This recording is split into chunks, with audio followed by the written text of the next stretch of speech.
Jefferson Ave. Let's get this shit cracking. Now which one of y'all hoes ready to clown with a nigga from the D-town? I put it down like Trey and Eminem. What I'm giving them, game that's infinite. Never forget me, bitch. Whether I'm rich or a pissy poor, whether I love all ladies or they just all whores, whether I rock the top in a dubbed out coupe, whether I take you out to eat and order rat soup. It really don't matter at all. DJ Assault, aka Craig Diamonds, y'all. So what you saying? We gon' get naughty, y'all. Ready to party with the girls with naked bodies, y'all. Okay. So strip tease, get on your knees. Stop me at the clubs when the cops yell freeze. Illegal shit, we gon' leave confidential. This is what I'm giving you over this instrumental. Something to shake your ass to. Something to make that cash to. Something to shake your ass to. Something to make that cash. What I'm giving them, something to shake your ass to. Something to make that cash to. Something to shake your ass to. Something to make that cash. Came in the club like dun dun dun dun. I stole J shit, oh well man, I hope he don't resent it. Cause this is for them nasty hoes, doing them nasty shows, diked out with them dildos. I guess they got skill though, for real though, chill though, you damn nympho. But she'll do that to do.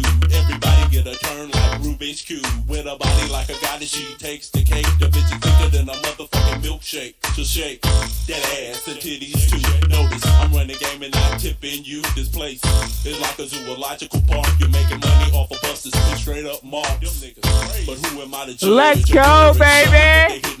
This what I'm giving, yo. Something to shake your ass to. Something to make that cash, too. Let's go, baby. It's Prime Time 99 out of Stein. And you know what time it is? It's time to grind. Apple Watch Live. Cyborg Live. Cyberkinetic Live. Watch yourself, you're 20, you look 30, cause you live too fast. Let's go! Slow it down, girl. I know you in and out of town, girl. Detroit, there. You really looking like a clown, girl. You ain't down, girl. You gon' fall, girl. Fucking call, girl. I'ma call you. This is what it's all about. Something to shake that ass to. Not enough for y'all are out there shaking your ass. That's the problem. Baby, you blind. You can't see. So put the song, go rewind to Little Macarena. and close your legs, something to sink in.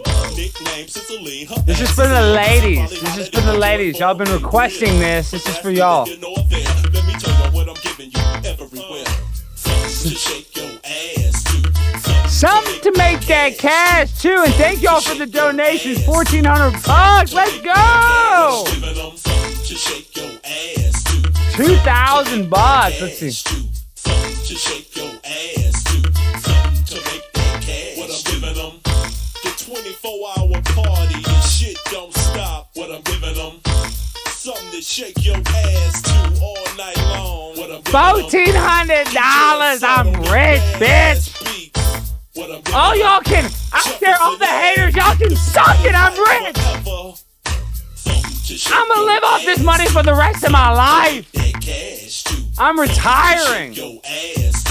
Yes, this is a real background. I got $1,400. Everything's real. That fire is real. It's hot.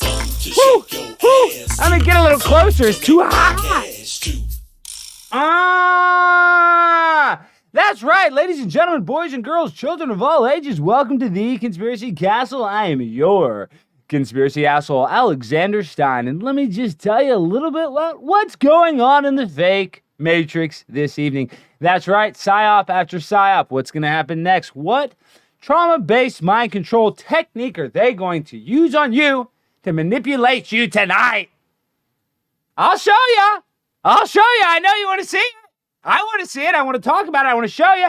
It's psyop after psyop after psyop. I'm a chop the psyop. I'm the chopper. You know how you say, I want to be ninja? I chop the psyop. That's what we do here at the castle. All of us. When we see the psyop, what do? We go chop, psyop, chop. I want you to practice this at home with me right now. If you're watching on your phone, I understand you might have to be holding it. I want you to go chop the psyop. You have to have a metaphorical thing to chop. It can be anything. It can be in your head. And then you got to chop it. That's the mindset we got to have. We got to be willing to chop down force. We got to chop them down. Because they're going to chop you down. With the next trauma-based mind control technique, to jack you up, dog. To turn your life upside down. They gave Susan Wojciechowski a Freedom of Expression Award for her great work in preserving the First Amendment and the right to free speech.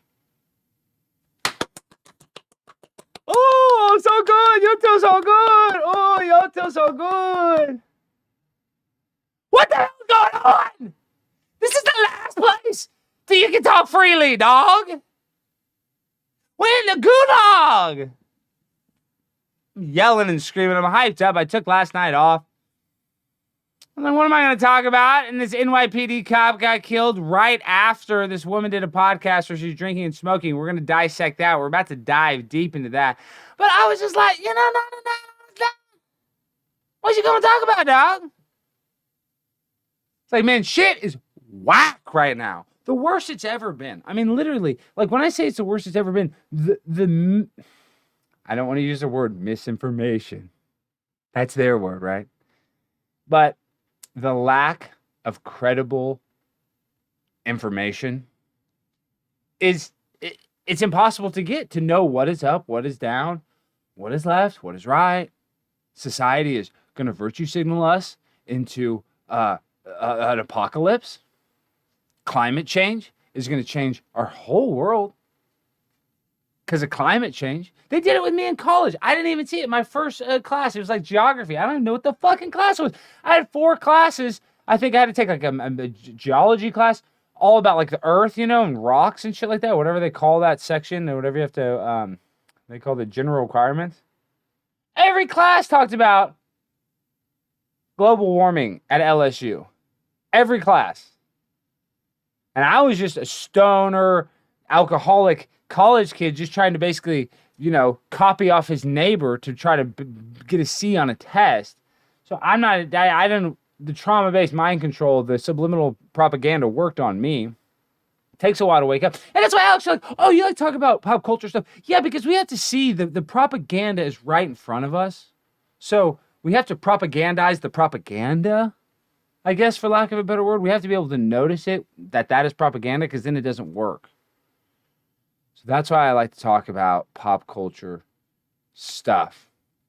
But the subliminal programming is real, whether we like it or not. And the world is upside down, where people have given up logic in order to give the impression of virtuous acts that aren't even virtuous. Because really and truly, everybody would cut off each other's head in a second in society.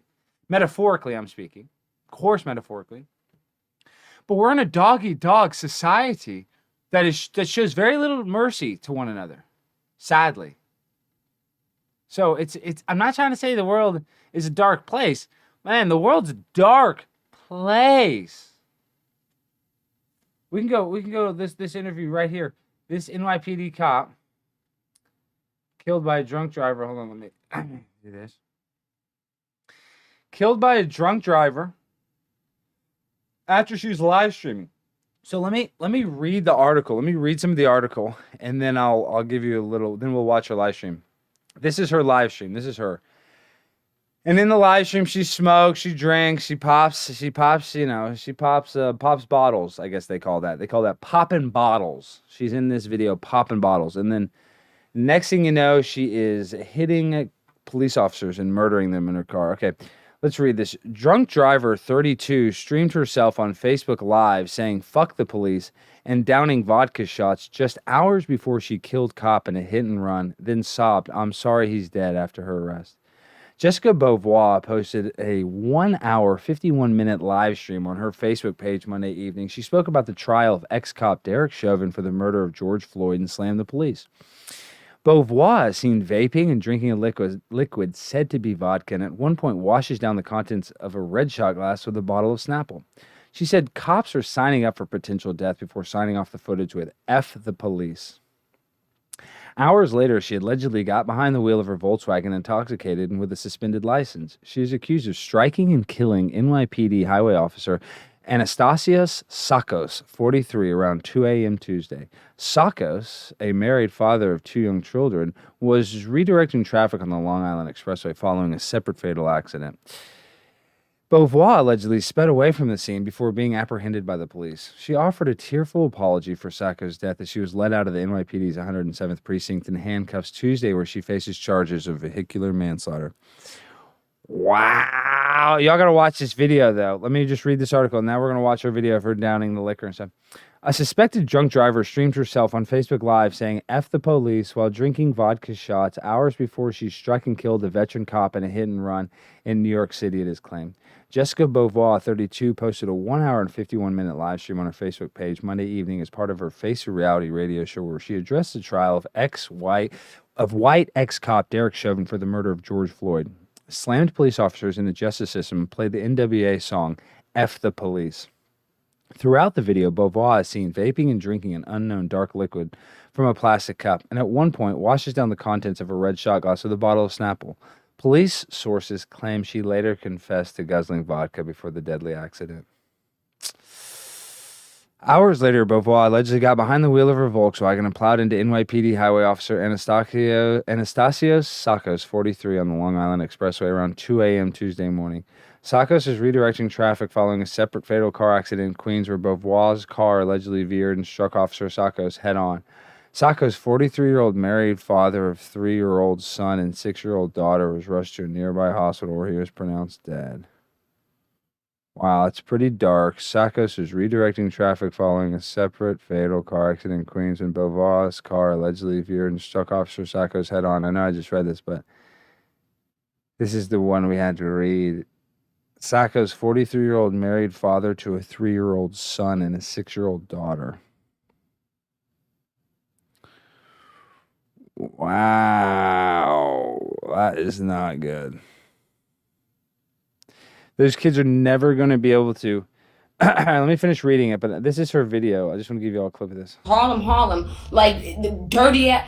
I'm not gonna say dirty ass. That's a little Hempsteads, Roosevelts, and wine dances. Y'all is not really Chi-town where niggas are killing. No, I might even. Next Tulsa, Oklahoma, coming. And then they can understand that Black Lives Matter. Because we care for each other. We're doing enough for each other. You won't be able to just say whatever you want about us. You won't just find people just doing whatever and accepting any kind of role because it's a check attached to it. There's a value, a face value that gets respected when we all respect each other. Period. Hoes, thoughts, drug dealers, good, bad niggas, good, bad bitches, indifferent. It doesn't make a difference. Like, I agree. Respect each other enough to say you cannot do whatever you want with that person. Respect your drug dealer. You don't like it. I respect mine. And I'm going to go because it is 8:26. And it has been a long hour and a half. Or 2 hours, rather. But I will see you all next week. And I think we're going to get into Black business. Because there's something very special that's happening in Georgia that I would hope that people are paying attention to. Because we might have a next Tulsa, Oklahoma coming soon. Right? With that being said, I will see you guys next. Oh, lost my earring. I will see you guys next Monday at 6:30 p.m. back here on Face of Reality Radio on the Instagram and on the Facebook. And until then, fuck the police. Now, I'm not saying at all she did this on purpose. No, that's the last thing I think is that she did this on purpose. This is a real thing. I'm just saying it's really bad luck. In this video, she's vaping what appears to be, allegedly THC. She's seen chugging alcohol in this video. I'm just think it's unfortunate. All these events could have been avoided. Here, let's read the article. I mean, this is a 14-year veteran NYPD officer with a 3-year-old boy and a 6-year-old daughter that are never going to be able to meet their father. And this is a girl that was chugging vodka and hitting a vape pen for 2 hours. God knows what she did after that. That's when you know how her night started. So anybody that's went to college, you don't have to go to college. I'm just saying, that's where I learned how to party like that. Yeah, the night gets progressively harder, is what I'm trying to say. So let's just use our common sense to think what was going down, Charlotte Brown. Let's read the article though.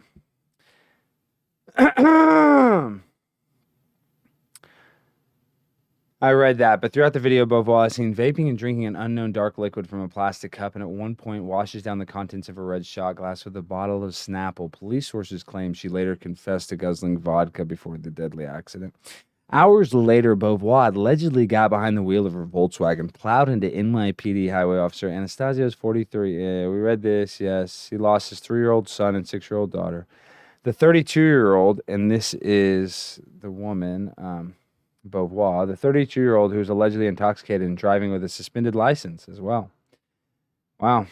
So she was driving intoxicated and with the suspended license. Wow, okay. Well, the 32-year-old who was allegedly intoxicated and driving with a suspended license at the time allegedly sped away from the scene with a completely shattered windshield before being apprehended by police. Beauvoir says she has a 13-year-old son in the video. Ugh.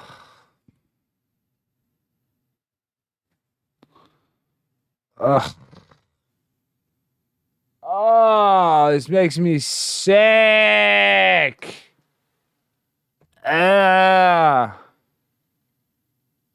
She has a 13-year-old. Why do all these kids have to be the ones that are punished?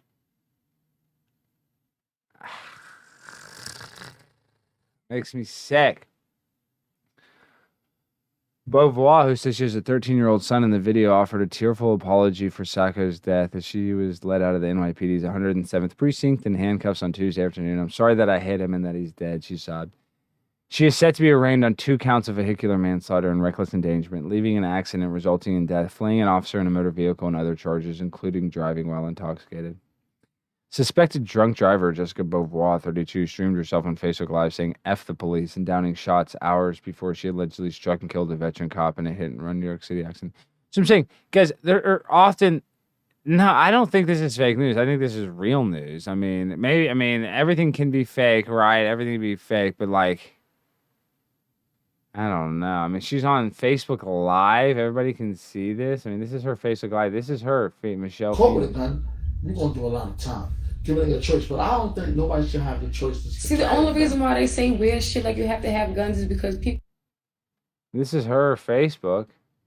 I mean, obviously, all this can be fake, stuff but like deer hunted and survivalist training. It's like it goes back to like, is you grown or not? Yeah. So like, I don't really so much. I'm for guns. I like guns. well, she's I like woke. them. They're pretty. Maybe I'm a little Harley Quinn. Look, she likes them.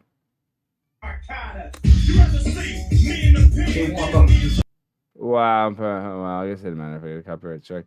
That's her playing NWA. I don't want to get a strike. I talked to him like... Oh, let me see. Am I live on Facebook real quick? Hold on, let me see. I got a strike on Facebook for my video where I went to, whatchamacallit? Yeah, I don't think I'm live. Where I went to... Oh, yeah, I'm live. How do I get to go live? That's crazy. I can't post. That's crazy. I didn't like it. That's awesome. Well, we still get to go live. Yes, let's go. Vinny, thank you for saying yo. 2 people watching. Vinny and John, if y'all are watching this, yo, yo, yo, yo, yo. Let me go back to what I was watching. Let's go back to her. Let me X out of this. So this is her. This is the one that... Good nigga. Pull my phone and I'm pulling up and we can handle business and I go back to not talking to you. I'm okay with that too. When did that stop? Because if it wasn't for, I don't even know these people's names, but the little EMT woman, the hood nigga, because that little boy with the hoodie gave no fucks about nobody's police and their opinions and what they had to say. He just didn't like what the fuck he was looking at, and he made it a point. Like, we're going to get as close as we can and make you very uncomfortable about it.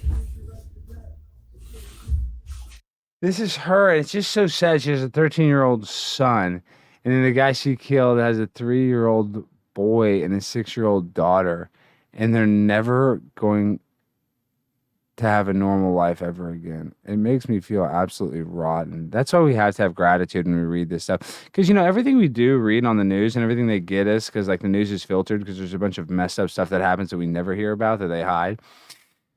But what it is, it's purposely curated to make us feel bad and to steal our loosh and to steal our good vibrational energy and keep us in a negative state. So that's what I was talking about, like propaganda is a propaganda. It's like we have to find what is fake and what is real. Now, I don't know if this is fake. I believe this to be real, but like this is one of those messages where we have to have gratitude because one day you're here, the next day you're in jail facing 20 years to life for vehicular manslaughter. Because you were having a good night. For her, she was probably having fun. God bless her soul. She's probably at the studio making a podcast. I can imagine her feeling. It's a good feeling when you do a show. I suggest everybody try it if you want to talk. It looks like she had the longevity. She did a 2-hour show talking by herself. She obviously is passionate and she's obviously well-spoken. So she's just a young woman with, it seems to be a bright future, even though her and I don't align. We're totally different. She's a black female. We couldn't be any more different, but we're similar in that she wants to broadcast and be a broadcaster. So this did happen on Tamale Tuesday. And guys, Tamale Tuesday. We love Tamale Tuesday, dog. And now I got to eat bean tamales. So I'd be tooting a lot. I'm passing a lot of gas. Okay? I don't want to say anything more about that. When you eat a bean tamale, beans, the musical fruit. The more you eat, the more you toot. Everybody knows this. I'm not reinventing the toot. I'm just letting you know that if you eat a lot of beans, you're going to be very gassy. Okay? It's a harsh reality that you don't learn in a textbook. Maybe. But your teacher's not like, hey, Alex, maybe if you didn't eat so many microwave bean burritos from 7-Eleven, you wouldn't be farting all day.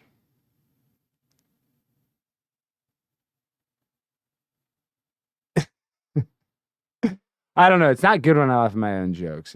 That's not good. That's not good. That's not good. Now we're losing people. When I make the fart jokes, we lose people. Let's go back to the trauma-based mind control. And like I said, let me go to the real point I'm trying to make. It is about the gratitude. It's not about the tooting. This woman was having a good time doing her stream, talking about her social issues that were important to her, bettering herself, doing something positive. Even though no matter what she's broadcasting, she's doing something positive where she's putting something in the metaphorical bank of her positive outlook in life, whatever you want to say, her self-esteem box, doing this. So she goes from being at the top of that to murdering an NYPD officer with a 3-year-old boy and a 6-year-old daughter. The little girl, the old man. If we don't care about each other enough to stop finding reasons, right, to not stand for each other, they're going to keep killing us. And then the worst thing that's going to happen is you're going to find somebody who is not going to court for you. They're not doing fucking meetings for ABC News for you. And they will destroy everything. There's a lot of us out there like that. It's not just me. Y'all just getting the good ones. Y'all, I swear to God, my brain be saying twisted shit like, y'all study who the fuck to do that to. Y'all know who to try. Cause y'all don't really come to the hood for real and do that fuck shit. I don't. You might get close. You might be in the fucking vicinity of the hood, but you're not really sitting in the heart of Brooklyn, Harlem. That's true. Like I'm not. Dirty ass. I'm gonna say dirty ass. I'm not. Hempsteads, Roosevelts, and wine bitches. Y'all's not really Chi-town where niggas are killing everything. You know where to try it. Because some Try people what? really don't give a fuck. She is very low vibrational. Like NWA say, She couldn't be any more low vibrational. And let's watch the last little clip of it, and then we'll be done with about it. the police. If you're going to kill me, at least I get to take a couple of you with me. What? That's what she's talking about? I'm one of those sick people. Wow. She literally just talking about killing a cop.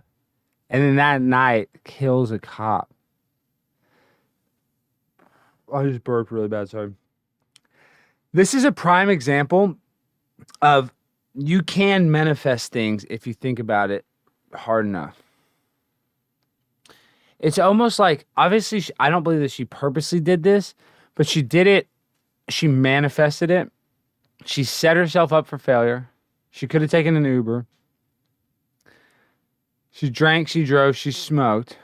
If she was going to hit anybody, what are the chances it was the exact person that she spent 2 hours railing against?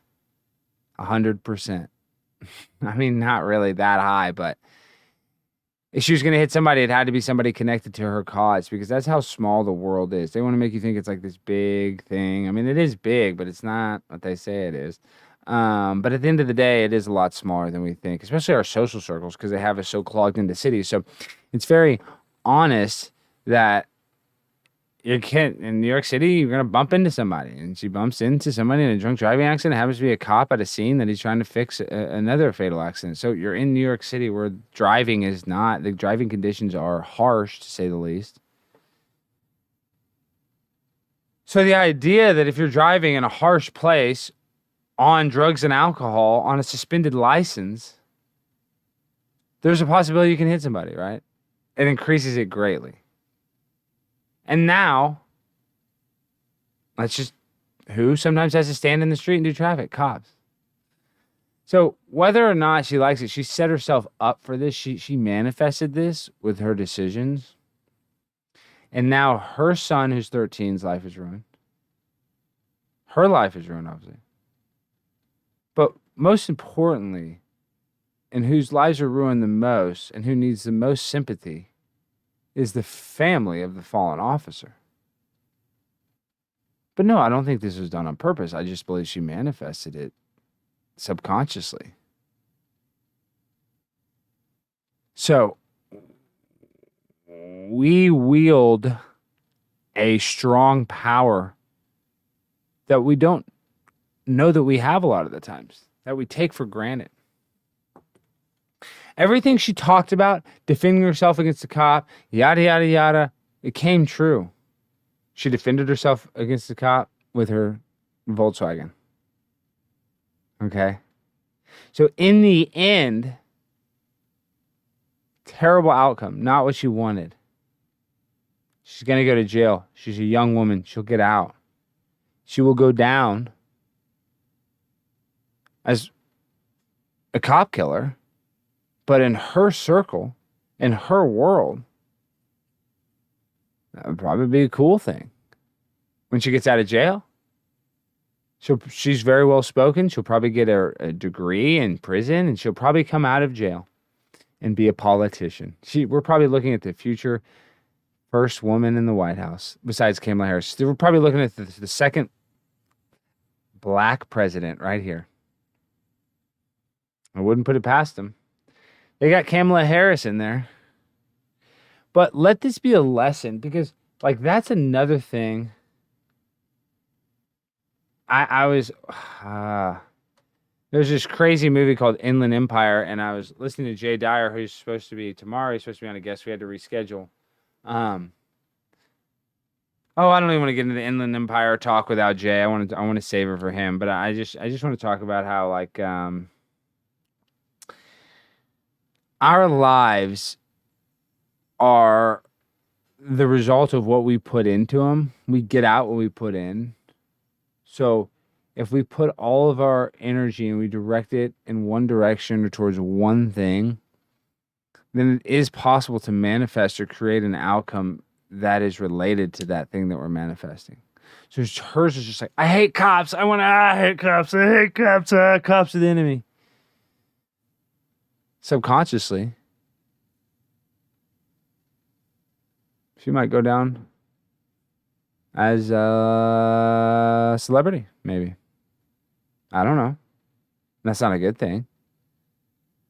She certainly will be in the clink. They're going to love her. She's going to be like, they're gonna, oh, you did what? You 86th? A popo? Oh, damn. Damn, girl. Damn. Even the cholo girls are going to be like, oh, damn. Damn, essay. She'll probably become like a militant lesbian, write something, get a degree, come out. Hillary Clinton will still be alive from the children's blood. And they'll be running mates. Hillary will be vice president to Phoenix Michelle Beauvoir.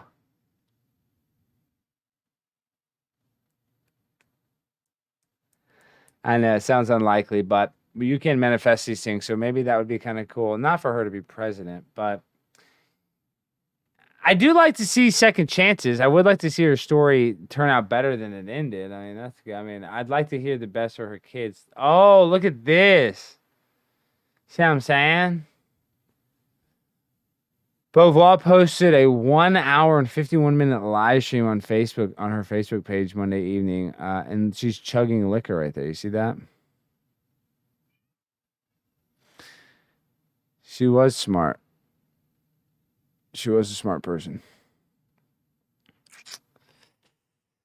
But now she made some poor decisions and her whole life is ruined. And this guy's daughter will never remember him. And their son will never even know his father.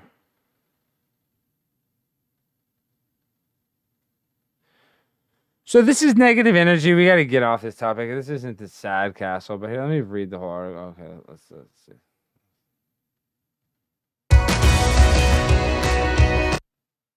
You know, we got to hear that commercial. Aspiration. Spend $150 and get some bullshit.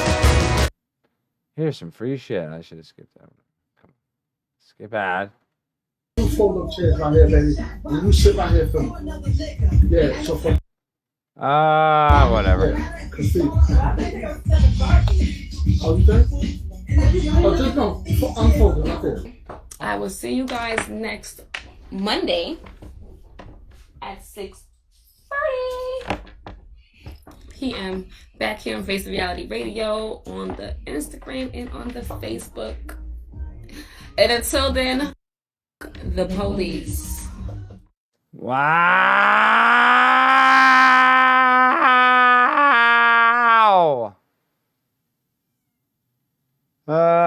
There's a bunch of other news I want to read, but we got to look into the Joe Rogan news, but I don't want to talk about it. I don't want to talk about any medical stuff. We can't talk about any medical stuff on the show that's going to be on the mainstream channel. So you guys need to look into what Joe Rogan said. I mean, I know Joe Rogan's a shill or whatever, but at least he spoke some truth.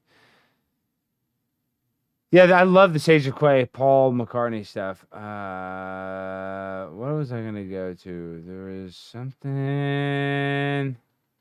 Yeah, I mean, this is great, Tucker Carlson, but even if you just talk about the masks, I feel like that is even subject to misinformation or disinformation, whatever they call. This is to make you sick.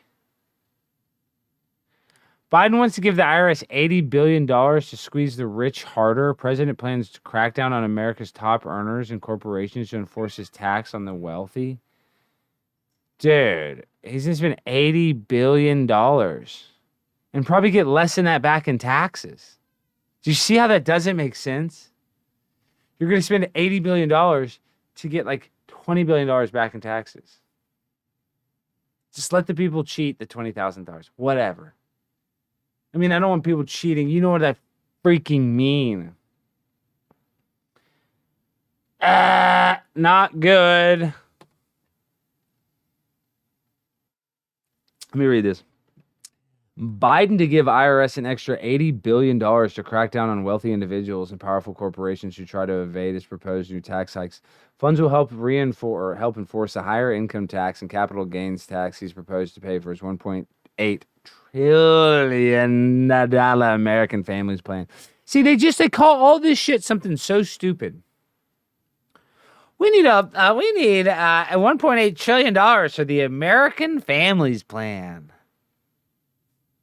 That sounds nice. Ooh, the American family. Well, I have a family. Wow. Ooh. The Patriot Act. That sounds good. Ooh. I'm a patriot. Ooh, I want the Patriot Act. I want a Patriot Act. That's basically where we're at in society. It's like, I want the government can tell me what to do. I don't know what to do. I don't know. I gotta cover my face when I take a crap. Not because I'm worried about COVID, because the spoop stinks so bad. I don't even know what I'm talking about. But I know they call things the Patriot Act and the American Families Plan to trick your bird brain. And they'd be like, oh, that sounds good. Ooh, honey, Joe Biden's spending $1.8 million on the American Families Plan. Ooh, superb. Superb. We're American. Kind of. Illegal ones. Why? Why do we fall for it? Because we're stupid. Oh. I've fallen for the trap. I'm trying to get out of that. I'm trying to take back my loosh. But they got the American Families Plan. Sounds kind of nice. With the American Families Plan, you're going to get a free Domino's pizza 5 nights a week. That's right. But all of our toppings are plant-based because our carbon footprint needs to be lowered. So we're going to reduce your red meat intake. See, I'm preparing for the NWO. I've already stopped eating meat because I know in the future they're going to shut it down. They're going to have cows. Oh, yeah. They're going to have steak. But you're not going to have a steak pass. You're not going to be able to order it unless you get your steak card. Trust me, you're not going to have no social credits for steak. Plant-based for you, bud. Hope you got a lot of sauce. The fake meat's kind of dry. Gavin Newsom, he's going to get his tenderloin. He gets extra social credits for being a social credit enforcer. Here at the Social Credit Bank, all we do is offer you freedom with your good behavior. Are you willing to obey and behave? We're willing to give you social credits, offering you steak 3 times a week. Are you hungry?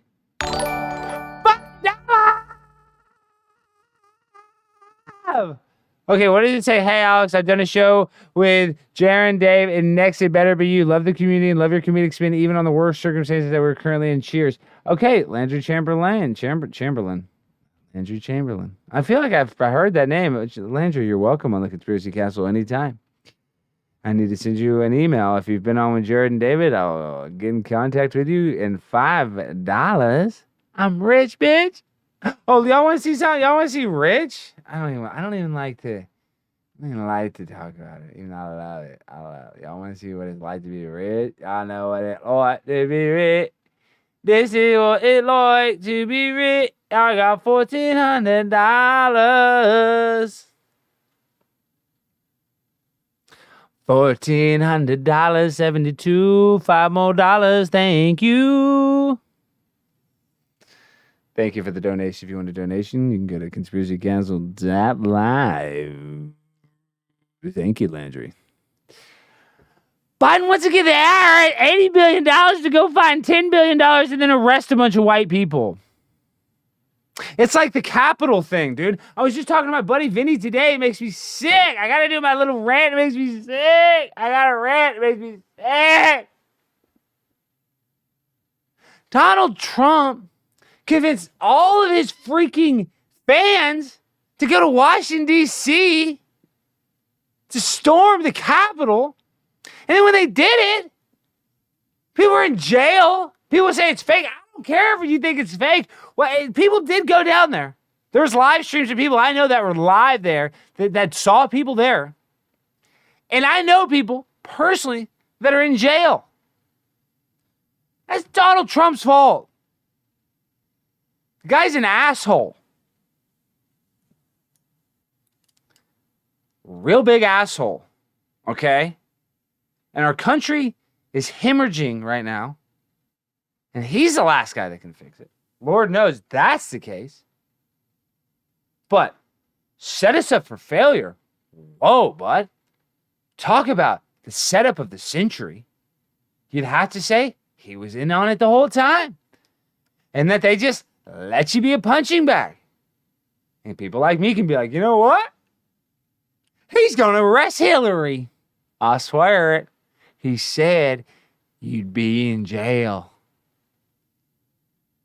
You know what that means. You know what that means. Mother trucker! Let me just tell you guys. Okay. We are in a world where Donald Trump is just as crooked as Joe Biden, who's just as crooked as Kamala Harris, because none of that matters. Because we are being run by multinational corporations and not by individuals. No, not us, not you, not me. We're not run by human beings anymore. We are run by soulless corporations and evil people, social engineers, but mainly the ones that are most powerful at the top of these companies, these multinational corporations that rule the world. That's right. These are the corporations that can get legislation put through the House, put through Congress. Get shit done, dog. You and I are getting $1,400 stimmy checks. They're stealing our freaking soul. We sell our soul for nothing. Because they trick us into thinking we don't have one. And they trick us into having nothing. So that the urge to want to have just anything, just a little piece of the pie, I just want a little sliver. I'll give you everything I got, Mr. New World Order, Mr. Globalist. I'll give you everything I got. I just want a slice of that pie, sir. I'm so hungry. I could die. Give me some of that New World Order pie. Well, let me tell you something. The pie is poison, bud. And we're being run by multinational corporations that don't care about you and I's well-being. They care about their bottom dollar, their bottom line, their top of the line, their middle of the line, their left line, their right line. Every fucking line of cocaine they care about. They got CEOs doing lines of cocaine. Landry, check my Patreon. What happened on Patreon? Wow! Yes, so Landry, I'll for sure have you on. Thank you so much for freaking join. Let's see, did you join the Patreon too? Wow. Or were you already a patron? Yeah. Oh, wow, you're raising DFW. Okay. Dude, I'll have you on next week, Landry. I'll have you on next week. I'll message you back. I'll have you on next week. But I'm going to tell you something. Let me tell you something. Okay? Joe Biden's passing the American Family's First plan. So, are you an American family? Well, just consider yourself taken care of. Now you're not going to have meat unless your social credit score gets to a certain level. And luckily, you automatically are participating in the social credit score by receiving your $40 stimulus check every day. You're going to get $40 social creds. Do you want your social creds? Redeemable for porn and food. That's it. Only porn, only food. That's all you need. Porn and food. That's what they're going to tell you. It's going to be something freaky like that. You'll think I'm kidding. There's a reason porn is free. It's evil. I'm not anti-porn though, sadly. I'm not gonna be a hypocrite. I like to look at a woman's bosoms every once in a while. Not good to get into it though. But I'm just saying, there's a reason. Everything's a psychological operation for our freaking mind, body, and soul. Okay? You gotta pay for everything else. You gotta pay to see my freaking content. Okay? Yeah, you type in blah blah blah blah, and you can see la la la la. Something ain't right. And we're censored everywhere else. Something ain't right. Huh? Things might go, huh? Hey, that, I was just thinking, why is it like that? And then I was like, man, that don't make no sense. And then I was like, man, that situation applies to a lot of things, man. Gosh dang it, man. Man, thing is weird, man. We are in a clinically insane world. And the only way to survive it is probably to be a little clinically insane yourself. I know that's a weird tactic, and that is a weird strategy. But sometimes, the wildest formation in football, the wildcat, most of the time it doesn't work. It gets stuffed in the backfield. People laugh at it, ridicule the coaches. Sometimes a trick play works every once in a while. And we got to start running a lot of metaphorical trick plays. Because we're down. We're down, guys. It's halftime, and we're down by a lot of points against the New World Order, the globalists. Okay? I see Ken's in the chat. So, Ken, if this is hockey goals, dude, it is the end of the second period. Well, let's go hockey. I'll even go, let's say it's the end of the first period. We're down by 6 goals. 6 goals. Our goalie got arrested for DWI before the game. We didn't even have a goalie. Ken, you're going to have to get in the goalie's net. And you are a goalie. Ken got a DWI before the game. That's why we're down 6 goals. What I'm just saying is we're down. Okay? So, what do we do when we're down? Knuckle puck time. That is true. We take our chips and we leave the table and we stop playing in their evil game, their satanic roulette. We don't bet on black. We don't bet on red. We quit playing. We take our L's. We move on. Because sometimes we're going to take an L. I take a lot of them. Okay? Not a lot, but I take some. I don't want to over-exaggerate to, make myself fit in. I don't take a lot of L's. I do take them. I mean, the New York Yankees aren't 162-0. You know what I mean? I don't even know. Are the New York Yankees even good at baseball? Jaron would know if Jaron's listening. Jaron knows. What is the best baseball team this year? I think it's like, I don't know. Ken might know who the best baseball team is. I'm so over sports. That's another thing. We're talking about the multinational corporations that rule the world. Let's talk about these sports organizations that are just such garbage, full of hypocrites. Every player on the team is like an illegitimate dad to 3 different baby mamas. And then the people that run the team, like Britt Reed in Kansas City, is drunk driving, smashing, paralyzing 5-year-old children. I mean, dude, the debauchery and the lack of professionalism in professional sports should be really put under a microscope and really looked at, but it never will, because since we are run by multinational corporations and the advertising money on sports is so big, the advertisers don't want to rock the boat of the NFL and put a stain on the NFL, because all of us dummies are going to be like, I'm going to watch the Giants play the Cowboys. Ooh, look at that commercial, honey. Oh, that's a Serta waterbed. I didn't know they're going to bring back the waterbed. Oh, my God. Remember we said that waterbed? It was just so easy on that waterbed. We broke it. You remember? That's what I'm talking about, dude. Okay? So, I don't even know who that was. That was Waterbed Alex, okay? Mother trucker. The advertisers rule the world because they're the multinational corporations that I'm talking about. Facebook is up. Facebook, Alphabet, let me pull up this article, is up 35% on the year. Having their best year ever. Having their best year ever. This is it. Look at this crap. This is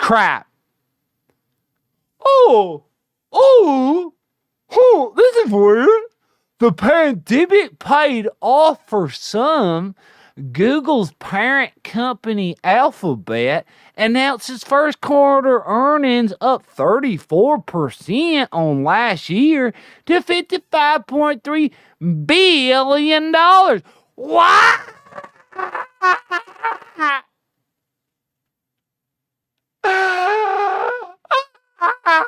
The world is over. We have no more free speech. 133.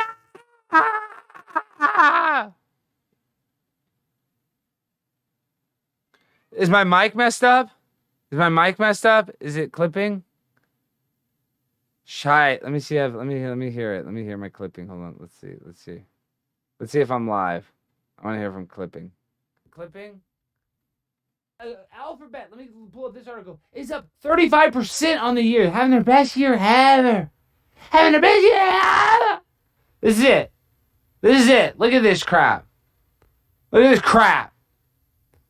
hear it. Oh, this is for you. The pandemic paid off for some. Google's parent company Alphabet announced its first quarter earnings up 34% on last year to $55.3 billion. What? Yeah, it's supposed to do that. It's a limiter. So it has a limiter on it where it's not supposed to get too high. But let's go back to Google Company. I want the audio to sound okay because speaking of, we are number 83 comedy interview podcast in Australia. It says we got an email saying we're doing really well in Australia. If you're listening to this in podcast form, if you're listening to this on YouTube, I just want to thank my people in Aussieland. Okay? So I want to say thank you. I'm not going to say any of the cliche stuff. I'm going to say that you have a great frontier. It's very large. You're far away from us. I respect you guys. You guys have a different perspective of the sun, moon, and stars from us. It's like looking at a 6 and the other person looking and seeing it as a 9. So it looks different from your perspective. And I always want to say thank you from the bottom of my heart. That's what I'm saying. According to countries, the Conspiracy Castle is doing better in Australia than the United States. As a matter of fact, the United States was number 5. We're doing better in Germany than in the United States. We're doing well in Germany. 104th comedy interview. So guys, in Germany, if you're listening to this in Germany, Dankeschön, I think is the thing they say. Dankeschön? Back to business! Am I clipping or am I shrimping? You know, when you're a pimp on a blimp eating shrimp, your mic's gonna clip, okay? That's how I do it, dog. I'm different than your average broadcaster streamer. They're not going to pop like I pop. They're not going to grind like I grind. They're not going to shine like I shine. Okay? There ain't enough Windex in the world, dog. There ain't enough WD-40 or elbow grease gonna make you shine like prime time. It just ain't. Okay? So, just remember, when you're grinding, you're shining. And we're doing it together. Because what were we doing? What are we doing? We are exchanging good vibrational energy. That's right. You don't want to be in a low vibrational state. Oh, I'm low vibrational. No, dog, we're high vibrational. And if you're not high, dog, you're going to stay low, Joe. Is it clipping me talking to it right now? Come on. Microphone clipping? No, it doesn't look like it's clipping on the thing. What is it? How does it sound now? Ladies and gentlemen, boys and girls, does it sound better now? Let me test the audio. Hold on. Let me test it. Better now? Let me test the audio. Hold on. Let me sounds nice. Let me test it. I'm being anal. I feel like people are saying I'm clipping, but I guess people were talking at different times in the stream. Maybe that's like how it works. I don't know. I have no idea. But I notice. Hyundai Life, Sarah. You know it's about... See, Sarah, that's why I really respect you, Sarah, because you understand that I am about that Hyundai. I drive a Hyundai Elantra 2010. It's not the most in vogue car, but see, that's the other thing is that we look at cars, the majority of people, when I say we, look at cars as an extension of their personality. And that couldn't be bigger loser move in the world.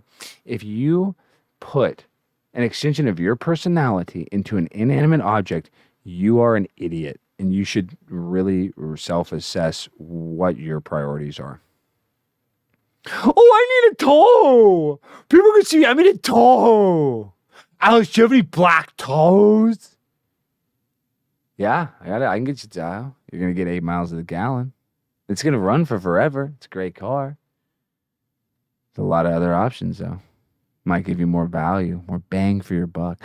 I want this car. I want to look cool because my personality sucks. So I need an extension of it. I need a cool car. That's the problem, okay? That's the problem. Well, I kick a lot of righteous people. Janine, what are you talking about? I kick a lot of righteous people out of my channel. What does that mean? Who do I kick out of my channel? I'd like to know who I'm kicking out of my channel that's so righteous. I'd like to know who she's referencing. Ladies and gentlemen, I know I'm ready to chat more. It's kind of nice to interact with it. The mic wasn't clipping. Okay, good. Well, all I know, we can go back to what I was saying. We are being run by multinational corporations like Google. Made a 34% increase, over a third. The greatest year ever, their best rise. And make this up, dog. Google, Alphabet, man. They're crushing it. Oh, maybe they didn't. I mean, this is quarter to quarter, whatever. Yeah, and quarter 4 is their greatest quarter ever. Last year, last quarter of 2020, their best year ever by a lot. So just think about that, Jack. I'm just saying, think about that, Jack. Multinational corporations are crushing it. They're making so much money. Do you think Google has a conscience? They don't. They don't care. That's the artificial intelligence. That's the actual artificial intelligence that we need to be worried about. We don't, and dogs with guns attached to their head, robot dogs, like in, Black Mirror or whatever. But what I'm saying is, this is the artificial intelligence, because these companies, as much as they want to say, oh, Black Lives Matter and rainbow flag, hey, rainbow flag, gay month, gay time, we're a gay proud company. All that is fake. Companies don't have a gender or a sexuality preference. If they did, they're freaks, okay? It's not nice, not pretty. I don't even want to say it, okay? So if these companies have no soul, no compassion, how is that going to benefit you and I? It's not!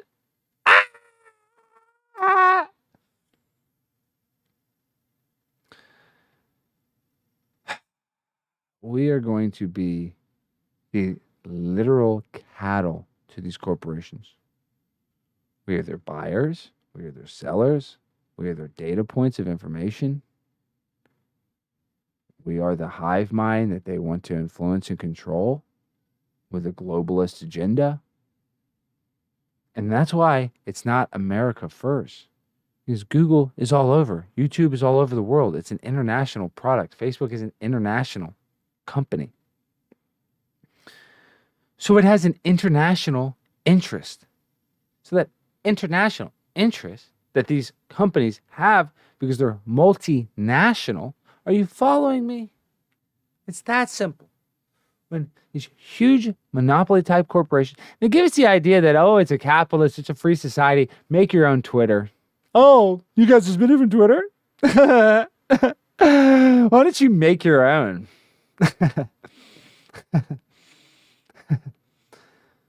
Shit like that kills me, dude. That's what they do, though. They give us the illusion that, no, it's a free market capitalist system. You can create the next Jamba Juice. Oh my gosh, did you know every big company was started out of its garage? Did you know it was started in a garage? And now it's a Fortune 500 company? You didn't know? You too can start your company in a garage. I mean, that's a real thing. Let me Google this. This is just, I didn't even plan this. Okay. Let's just go. Big companies that started in garages, of course, right here. Boom. Boom. Oh! Oh my God! There's $12 billion companies that started in garages? Oh! Honey, we can make $1 billion company! We got a garage!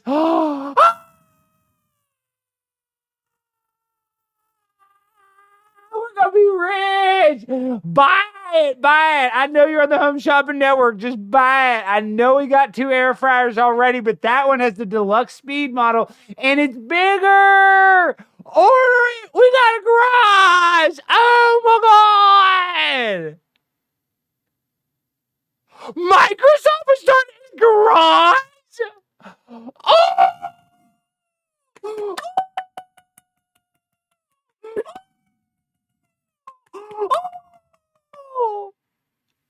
Oh! I want a garage! We saw a $1 billion company! If you believe this shit, you're retarded. If you believe this, you're insane. You're more insane than me.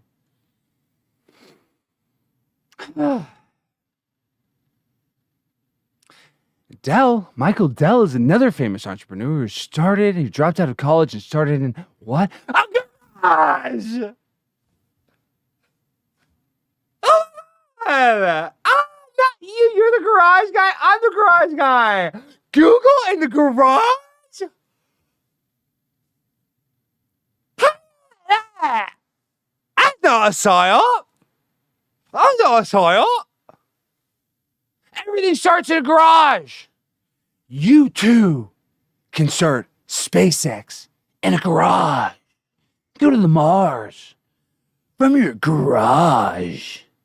Are you ready to go to Mars? Well, guess where Tesla started? In a fucking dump. Yeah, we were the first business to start in a dump. That's right, we were hauling trash. We started in a dump. Our company came out of literal shit.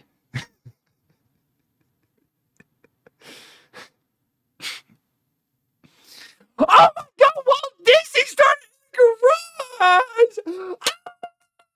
I love Mickey! Mickey Mouse, honey, Mickey!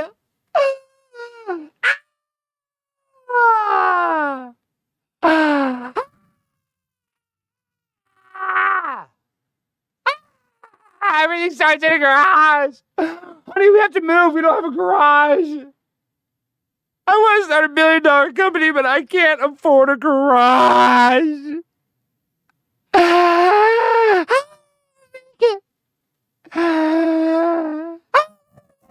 need a garage. God, please bless me with a garage. Apple. Miss Watts came out of a garage. Oh my God, this is from a garage. It started in a garage. A garage. My garage. Oh, the world is so smart. Everybody's so smart. These engineers are so smart. Everything's so figured out. Oh my God, Dr. Fauci is so smart. Google is so smart. Google is so smart that it wasn't about the office space. It was about the idea behind the company. And you too can start your $1 billion company in your garage. Just like Your iPhone is from a garage. Your parents had sex in a garage, and they had you. And then Apple made this iPhone in a garage. Okay? Everything's made in a garage. That's where it starts. Okay? That's where it starts. So if you don't have a garage, guess what, bud? You're SOL. Shit out of luck. Go move. Do you want to be rich? Do you want to have $1 billion company like Apple Computers or Amazon or Google? Amazon? Jeff Bezos started in a garage?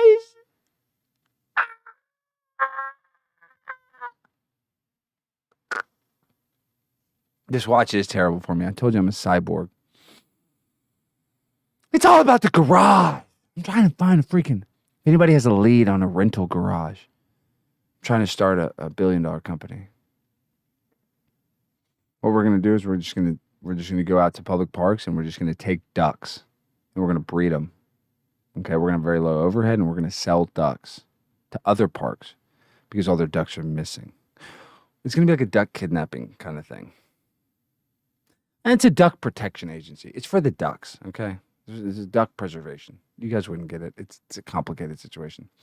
But it is about saving ducks. Quack. I feel like a quack because they look you with a straight face. Amazon has started in a garage.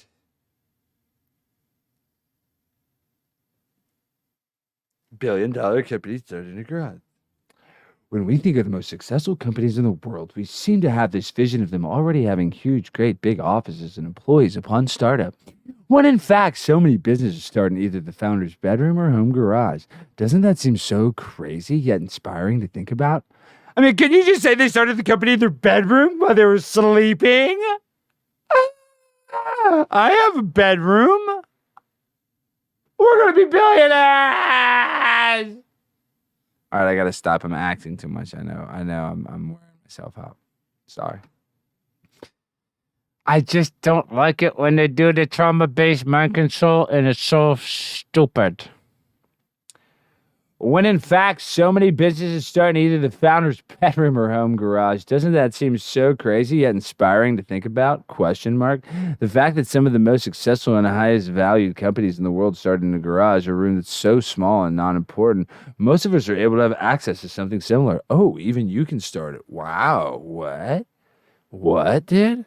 $12 billion companies start in garages. Want to know about $12 billion companies that start in garages? This article shows just how much success can be achieved with little resources and funds. Oh, really? This is cool. This is cool. I can be a billionaire with little resources and funds on wealthygorilla.com? Wow. Ooh. Check out the list below. Well, why don't we do that? Sounds nice. Microsoft? You mean macro hard? Dog? Sure, Bill Gates was farting in his garage building the operating software for IBM's computers. Sure, bud. Sure. Give me a break. If we know that was total psyop. IBM was the creator of the hardware, so they had to create some sort of company, shell company, to be the software provider, and they chose Microsoft. It's basically owned by the government, always has been. It's all bullshit. Bill Gates and Paul Allen founded Microsoft way back in 1975 with a small garage as their workspace and very little resources to help them. Oh my God, you too can start Microsoft. The first operating system they built, they were able to license for a sum of around $80,000. They then went on to tackle more advanced software projects several years later, which was when Windows was born. Microsoft is always advancing and bringing out new exciting products. Bill Gates' net worth is now estimated to be $100 billion, and he's the second richest person in the world. Thank you, Bill Gates, for everything you do. You're the most important person in our lives. Thank you. I'm happy that we didn't elect you, but I'm happy that you make all of our decisions for us. Thank you, President Gates. Oh, excuse me, President Harris. Thank you, Prime Minister Gates. Dell computer. Wow, so cute. Let's see, Google. Went over Google. Amazon in a garage. Apple computer in a garage. Wow. HP Hewlett Packard, also in a garage. If they say Chipotle started in a garage, I'm going to shit my pants. Because I literally ate Chipotle and it gave me diarrhea. So it'll be kind of full circle type deal. Yankee Candles started in a garage. I love their holiday scents. Their holiday scents. Oh. Christmas flavor. Chestnuts roasting on an open fire. Yankees Candles started in a garage. Yeah, right. Disney started in a mother. Why would Disney be 8? Is Sheila Packard, I guess, bigger than. I mean, Yankee Candles is bigger than Disney. Let's read Disney. Ooh, how did Disney start in a garage? Yet another company you might not realize was actually founded in a garage. Disney, Walt Disney, his brother Roy, and his uncle Robert started filming Alice's Wonderland comedies in Robert's garage back in 1923. It's unbelievable how far they've come since then. They're now the highest grossing media conglomerate in the world, or worldwide. Shut up! They had to use your garage to film a scene. That didn't mean the company started all the way from a garage.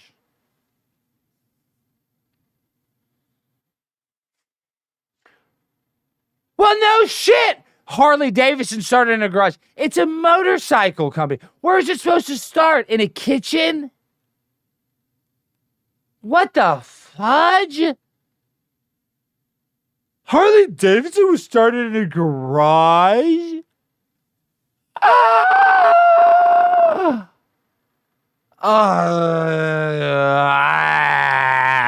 This stuff makes me sick. Okay? Makes me sick. Why is Janine in the chat? Alex, please tell the class what it is exactly you're trying to accomplish with my YouTube channel. What do you mean? It's Primetime 99 Alex Stein. It's a conspiracy castle. That's what I'm trying to accomplish with this channel. What are you trying to accomplish with yours, Janine? I'd like to know what you're trying to accomplish with your channel, honey. The Harley Davidson started in a garage. Wow. That's crazy, man. A motorcycle was created in a garage? Fake news. Fake news. Fake news. Fake news. Maglite. Okay, flashlight company. Ooh, nobody gives a shite.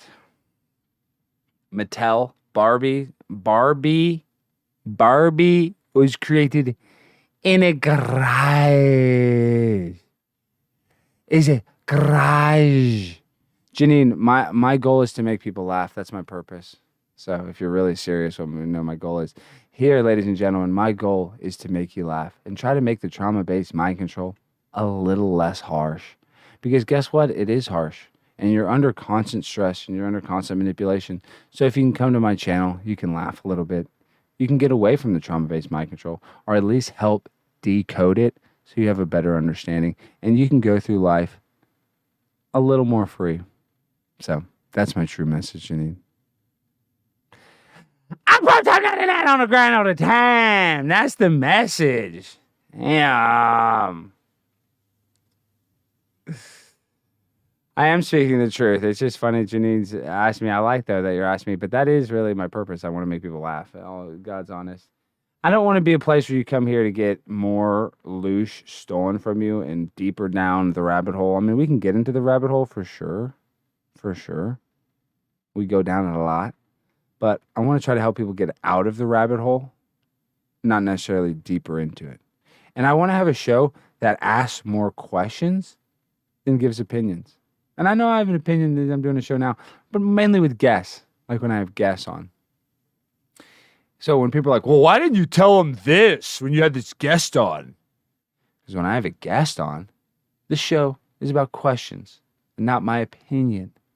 Okay? I'm trying to learn something. People always want to reinforce their opinion. What they would do. How they would do it. And you know what? I get it. I get it. I get it. But let me tell you something. You don't know a man till you walk a mile in his shoes. And guess what? I got no pants and sandals. So, They're going to slide on real easy, but if you put some miles on it, they're going to be slipping and sliding off your foot. It's going to be a real pain in the ass to walk a mile in my shoes. And you get my perspective, not a pretty picture. So, like I said, this is also to Janine. I want to say this. I am not a role model. I am not. That's what I am not me. So if you're watching this channel and you're like, oh, I want to watch a channel because I need somebody to look up to because you know what? I got to look up to a celebrity. I got to look up to a YouTuber. I got to look up to somebody else to make my decisions. No, don't look up to me. I am not a role model. As a matter of fact, do the opposite of me if you want to succeed. Okay? That's probably going to be your best interest.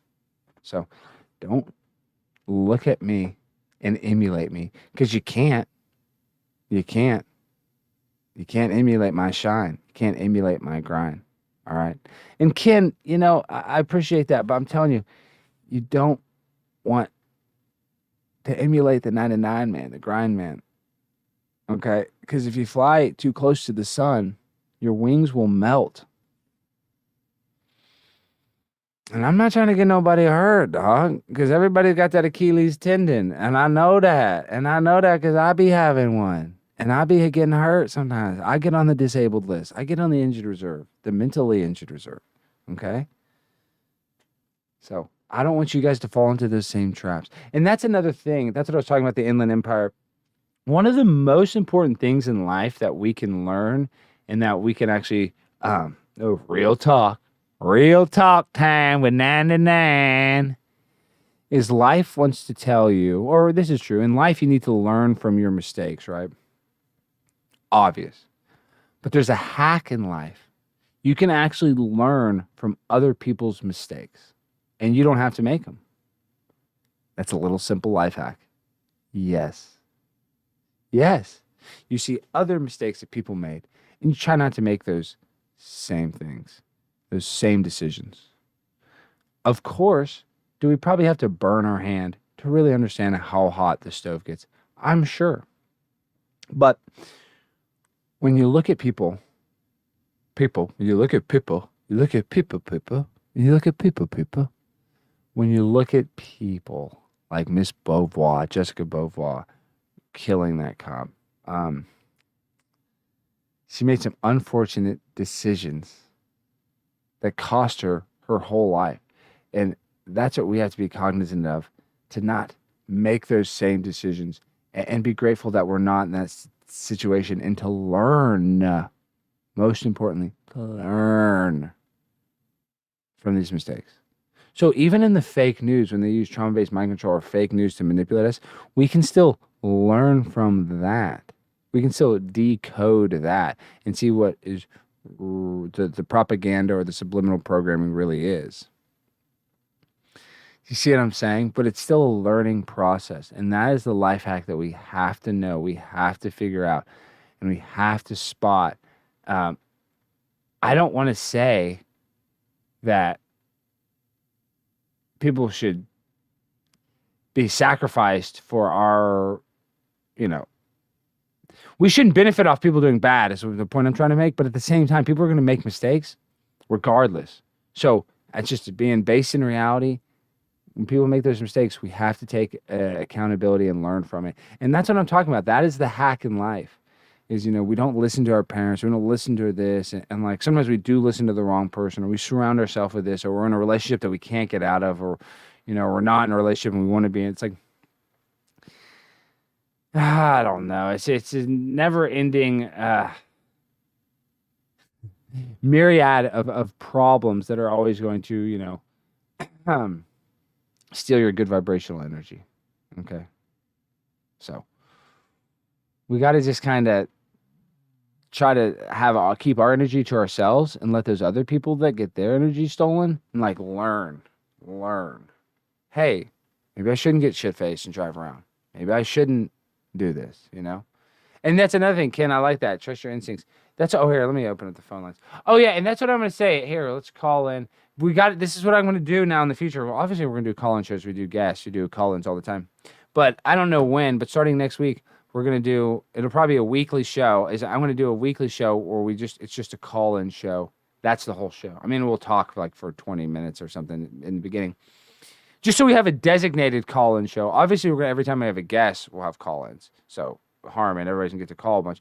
But I'm saying like I need to tonight we're gonna call in. But I was just thinking, I was brainstorming. I need to have like a dedicated call-in night where people can say it and that people will know. That's the whole thing.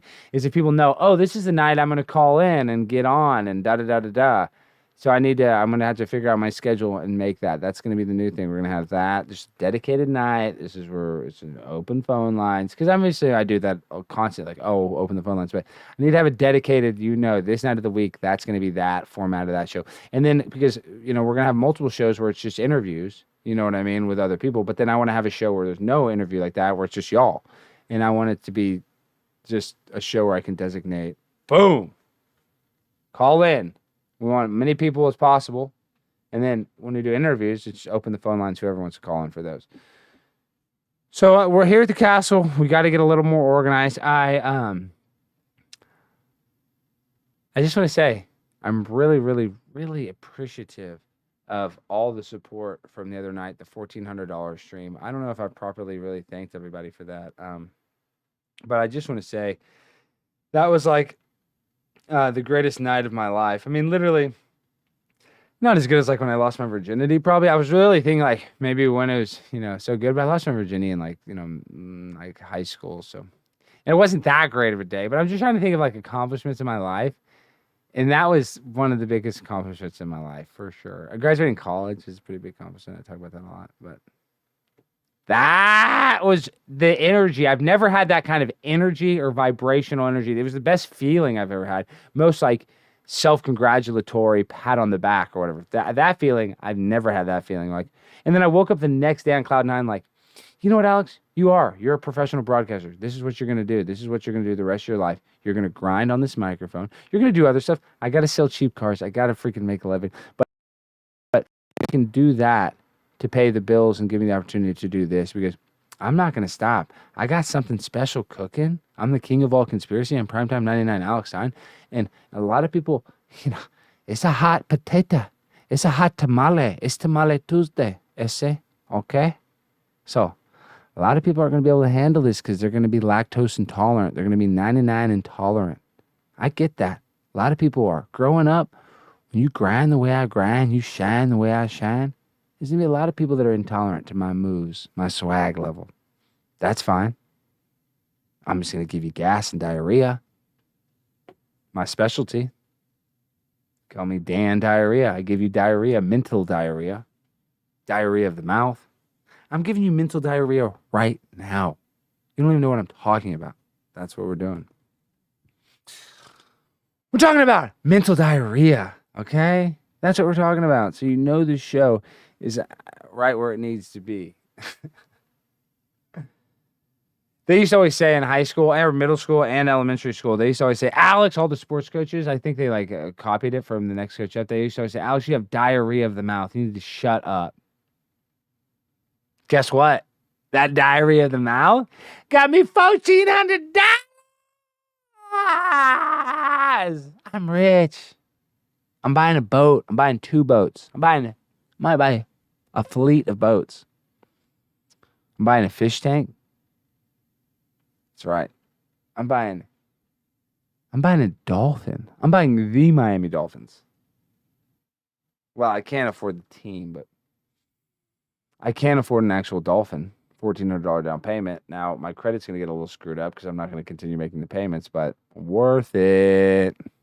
Worth it. I am going to put it in crypto. I'm going to do $1,400. I'm going to do it with Jaron. I was thinking maybe we did it live on the air. Maybe on his Friday show, if I have my wallet, maybe we'll do it live on the air or something. Hope people don't get mad. But people will probably be happy because it'd be for the show. We invest it. People, I think, would like that. So we'll put the whole $1,400.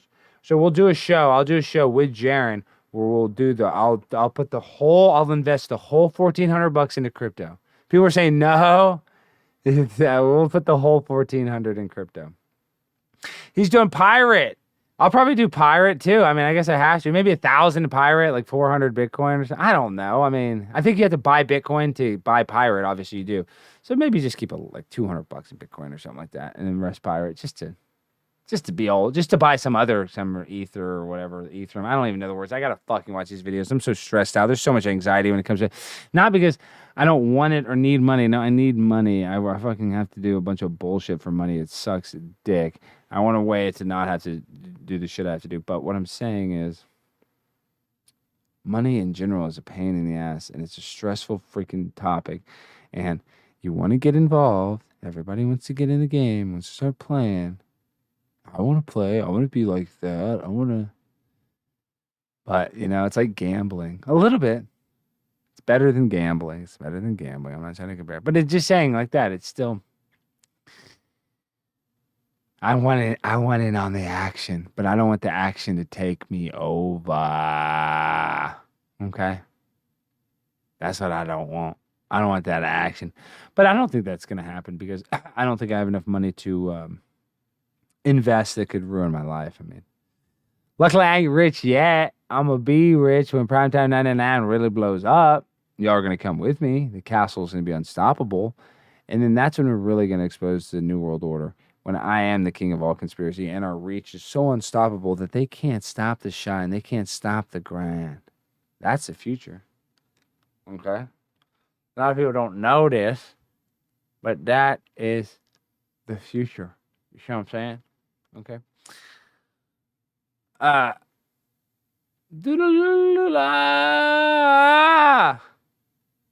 I had to change the setting on my thing. My ankle's itching really bad. Okay, let's open up the phones for a little bit. Let's see if we can how do I share screen more? No. Sorry about that. Participants, invite. Okay. I hope Janine comes on.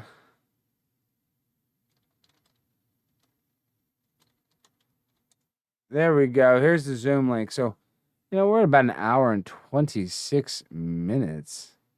You have to be inclusive and buy Butt Pirate. Oh, Mr. Anderson, do you not like the pirate? I know, I called it Butt Pirate. That used to always be a thing. What is Batitis Ballsack? What are you talking about? Is he talking about me? Oh, no, he's talking about something else, about spacesuits. The AMU spacesuit max temperature tolerance is negative 249 degrees, 250. The moon's temperature is negative 280 to 260.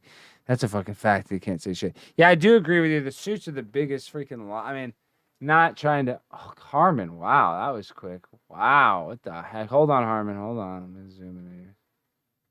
Let me do this. Ken, hold on. Let me hide help you. Harmon! Oh, shit, I can't hear you. Hold on, Harmon. I can't hear you. I got you on the wrong. Shit. Yeah. Oh, shit, I still can't hear you. Hold on, motherfucker. It's something to do with these headphones. Say something now. Okay, testing 1, 2, 3. Yeah, we're good. Ken Harmon, I knew it. My main man. Look at. I was waiting. Okay, look at Harmon. I was waiting to come in, dude. That's what I need. You're always there for Okay, this is what I got going. What, Harmon? I just now turned on your channel because I just got to be on Jaren's crypto channel for a second. But I don't know if you guys brought this up. Did you guys talk about Biden saying we don't have to wear masks? No. Yeah, outside, but I mean, who gives a shit? Out, right? Yeah, everybody knows that, but who gives a shit? I don't wear one anyway. That is brilliant. Well, how do you figure? They said if you've been vaccinated. Oh, don't even talk about that. Have to wear a mask. But don't use that word on my channel. No, this is very good. Call it the Maxine. Call her Maxine. Just don't say it. Don't even say it. Maxine, okay. So what's so good about it, Harmon? Okay. It still sucks. You still got to wear one inside. I'm saying you still got to wear one inside. It's bullshit. Yeah, you shouldn't have to wear one outside even if you're not vaccinated. It doesn't make sense. We can say mask. It would say mask. Yeah. Yeah, I mean, I'm going to have to take this off. I'm just going to take it off the YouTube and put this on Patreon. I just hated Harmon. See, that's what I got to do. I didn't mean to. I know, no. It's not your fault. I'm just saying I got to do a stream like on Patreon only because as soon as we talk about anything medical, I just got to strike. I don't know if you saw it because you don't follow me on social media. I just got to strike on the main. I saw that. Yeah, I watched it. Yeah. For nothing. Yeah. For nothing. That's what I'm saying. If we're talking about the exact same shit we're talking about now, dude. That's why you can't say it. That's why it's just. No, okay. I wasn't going there. I wasn't going that level. I just saying, did you hear about him saying that? Yeah, but who Did you hear I about mean, him saying that today? it was on the front page of the Well, news. 'cause Yeah. that's a civil war. He just created that. The rulers who told him to do that. That's perfect. Now they're going to hate us. Okay, let's say whatever's going on with all that stuff is happening, and 4 months later they're reacting to the stuff that happened. Okay, They're already starting that shit. Yeah, dude, that's not gonna happen at all. They had that Harmon. They had that black chick that hosts on CNN. She was going on about it, like saying how that it's mandatory and that like these people are hurting us and it should be they should be charged with a crime. They're already starting that narrative.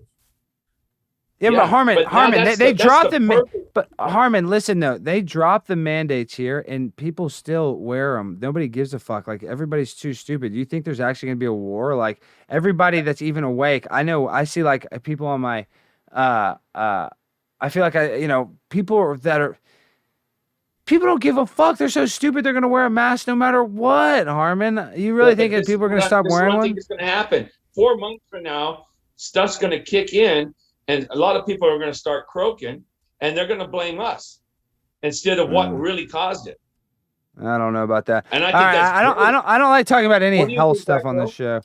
Dan, wait, I want to welcome Dan. I haven't seen you. Hold on, Ken. Well, I know you've been on hold. I just wanted to say, I got to ask Dan one question first because I have to get an update. What the fuck, Dan, happened with your girlfriend in Canada and she couldn't get in the country? So where are you now? What is the latest update? Sorry, Ken, I'm very interested, but I haven't seen Dan in months. I want to know this shit too. Yeah, he was going. His girlfriend couldn't get into Canada because she got like a DUI or like a minor in possession or something. Like I remember. Yeah, that, it was right? a DUI. Yeah. There you go.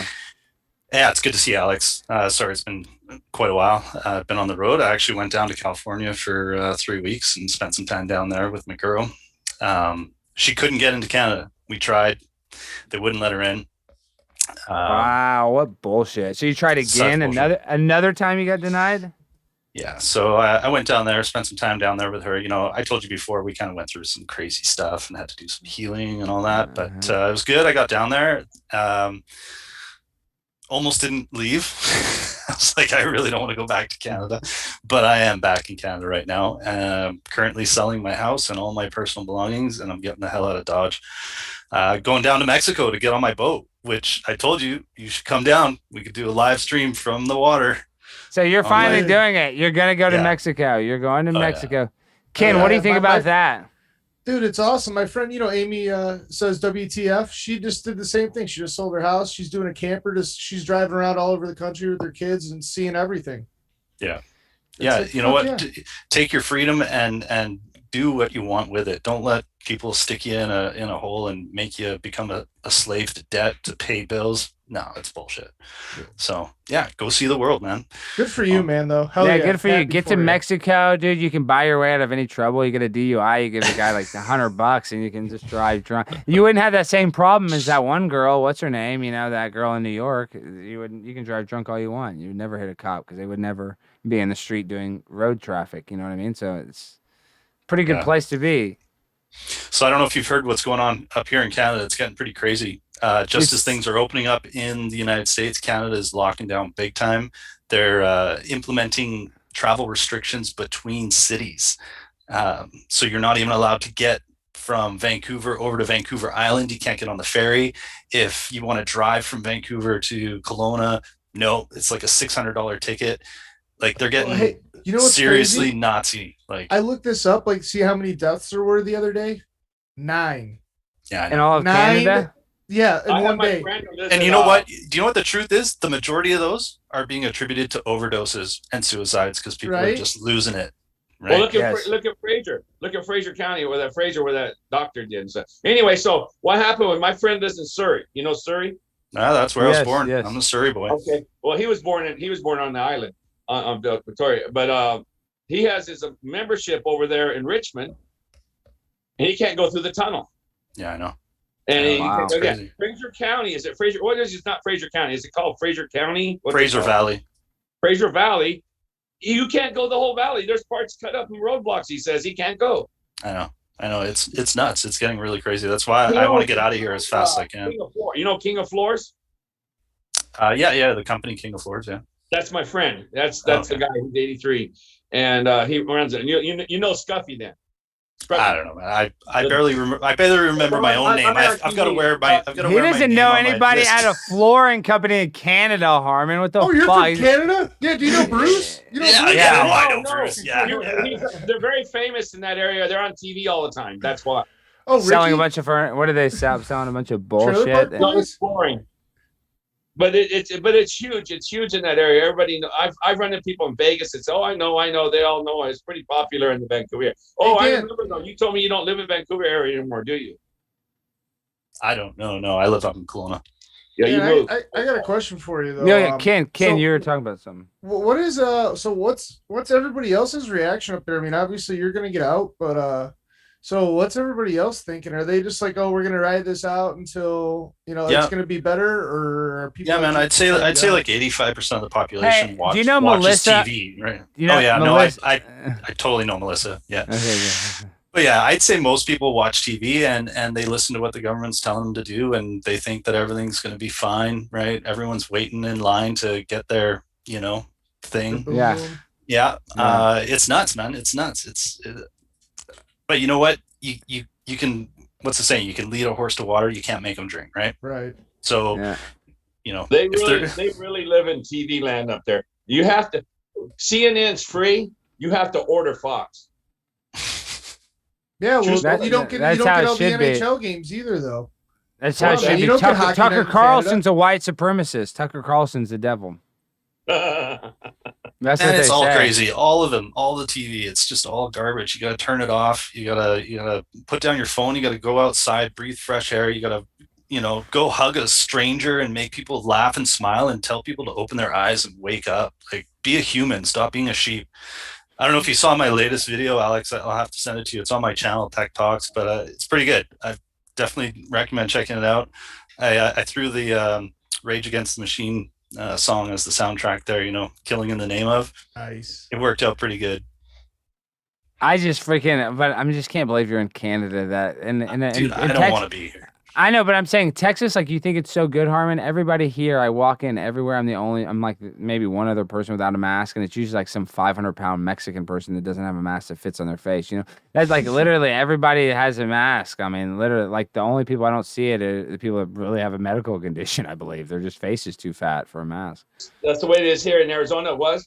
I used to be going to Sam's Club. I'm the only one without a mask, and they never forced us to wear it.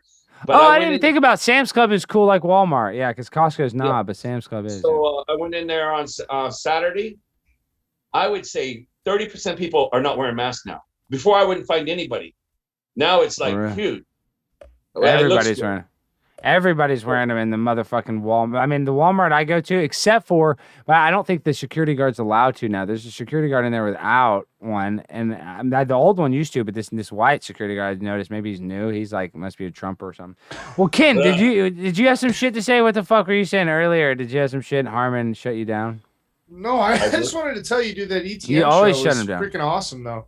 I really like that one, dude. You liked him. He was good. He just had to get off the show so fast. So, I know, yeah. but dude, his shit was so good. Thanks for sending me all that stuff too, man. I appreciate you. Yeah. Abe, did you get my mustard? Did you send it to my office? You probably sent it to my office. I gotta go. Whatever one you sent me. Whatever. Yeah. I thought I gave you my address house. I didn't get it. Somebody else said they sent me something. Apartment 100 or okay, yeah, 100 or some shit. that's my office. Yes, I got. Oh, dude, you got some mustard waiting for you, kid, and I get some stickers, and you got a nice car air freshener. I don't know. It's gonna be wow. Nice. Okay, well, I gotta go there because it's like I go into my office, but the landlord gets my mail or whatever. It goes to I gotta go fucking. If it's a package, it doesn't fit in my door, so I gotta go. Alex, on that video that you got banned and you got the strike for, was somebody getting hostile with you at one time because it edited it out one time? What are you talking about? Which one? When you were in the pavilion, do with the teachers. No. I mean, yeah, the guy got on me. But no, I mean, no, I should have done. Now looking back at that, I'm like, man, I should have patrolled him so much harder. I should have got on the microphone. Uchiha? That is Uchiha. Uchiha?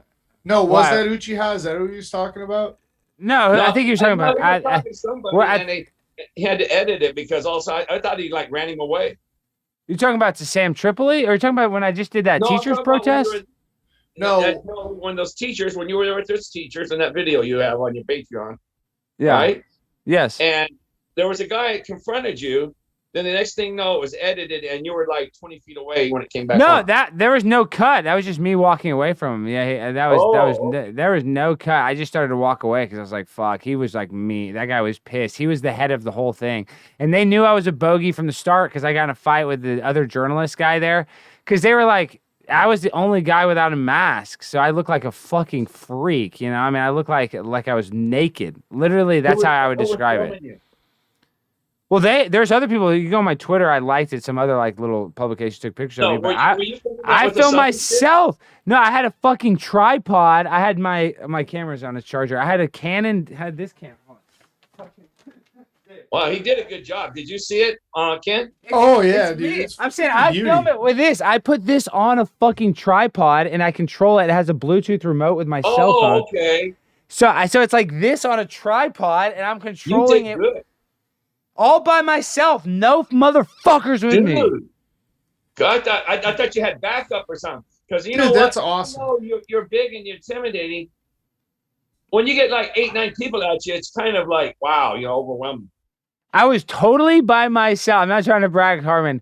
100% by myself, and I'm mad I didn't go harder because, listen, I knew it was a bunch of bitch-ass teachers, and I was the fucking... Dude, if you got a guy that has no sympathy for a teacher, that, like, I give 2 fucks, and I'm happy good at... I know girls that are teachers. I've slept with teachers. You know, I've dated teachers.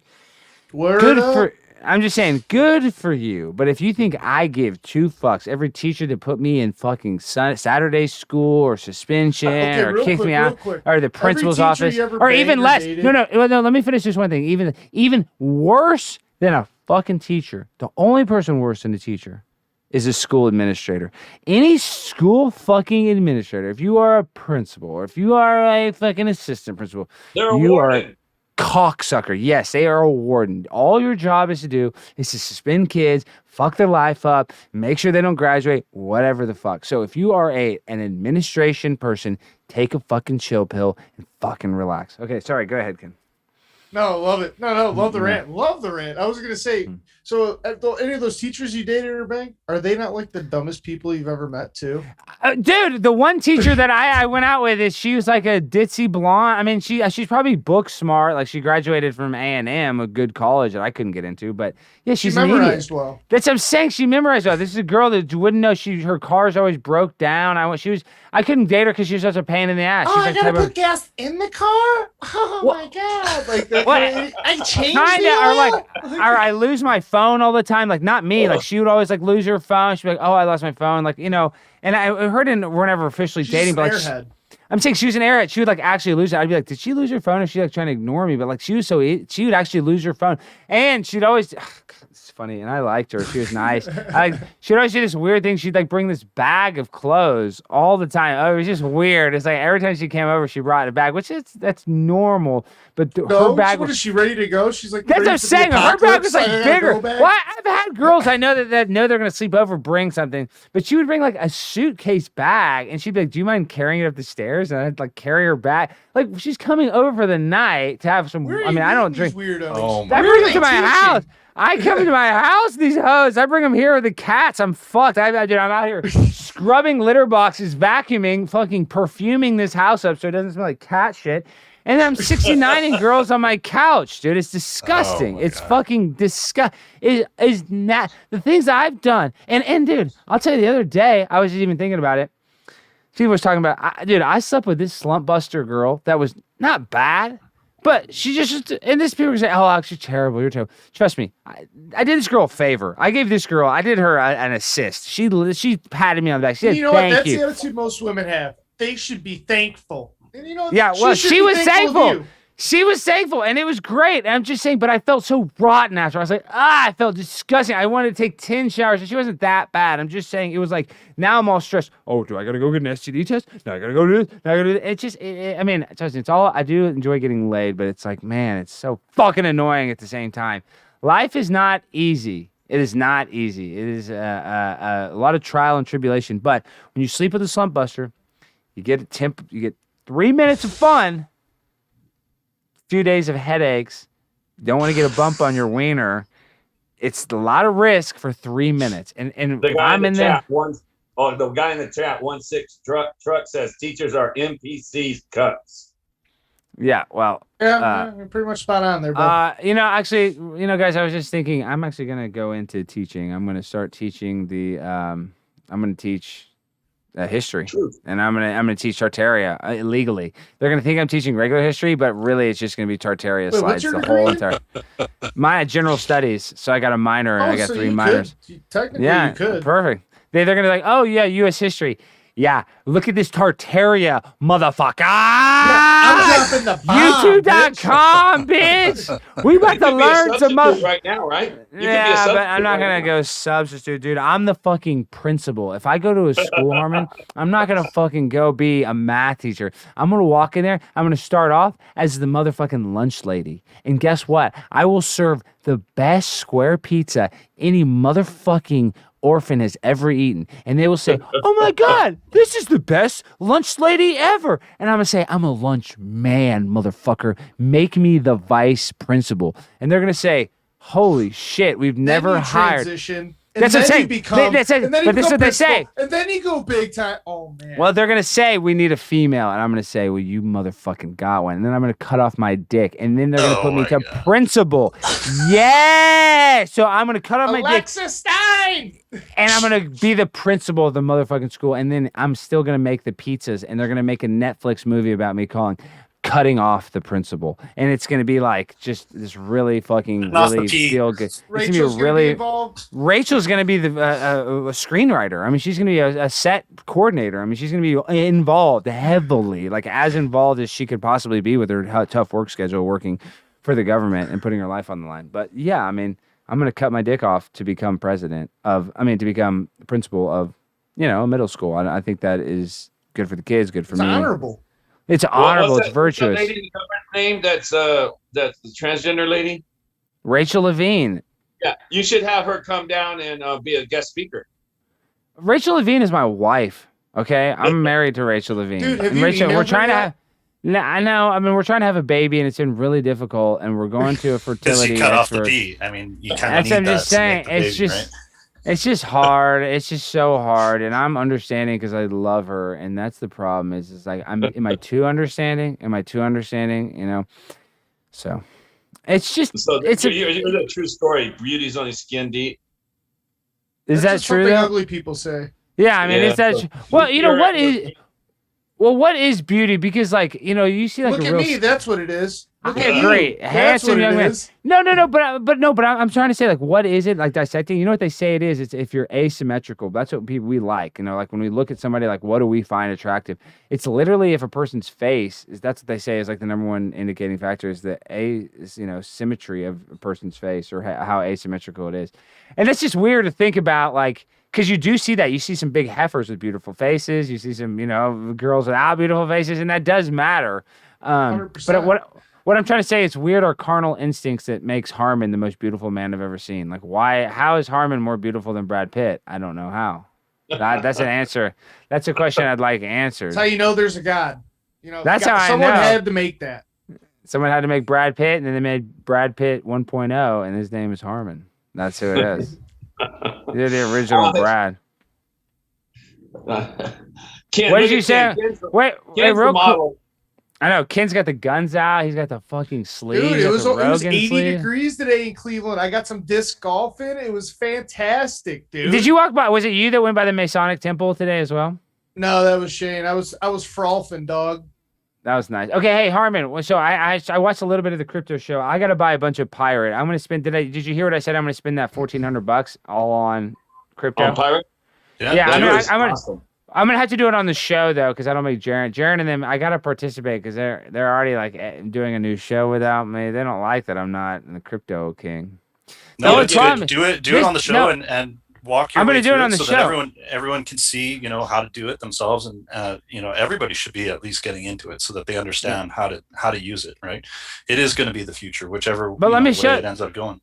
No, Dan, no, you're 100% right. But let me just tell you, this is the problem: is once you give the crypto kid the king to the castle, I mean, dog, you're looking at baby Elon Musk. I mean, I was doing this to I didn't want to have to make $1 billion, but now I'm the next billionaire in my garage from Bitcoin.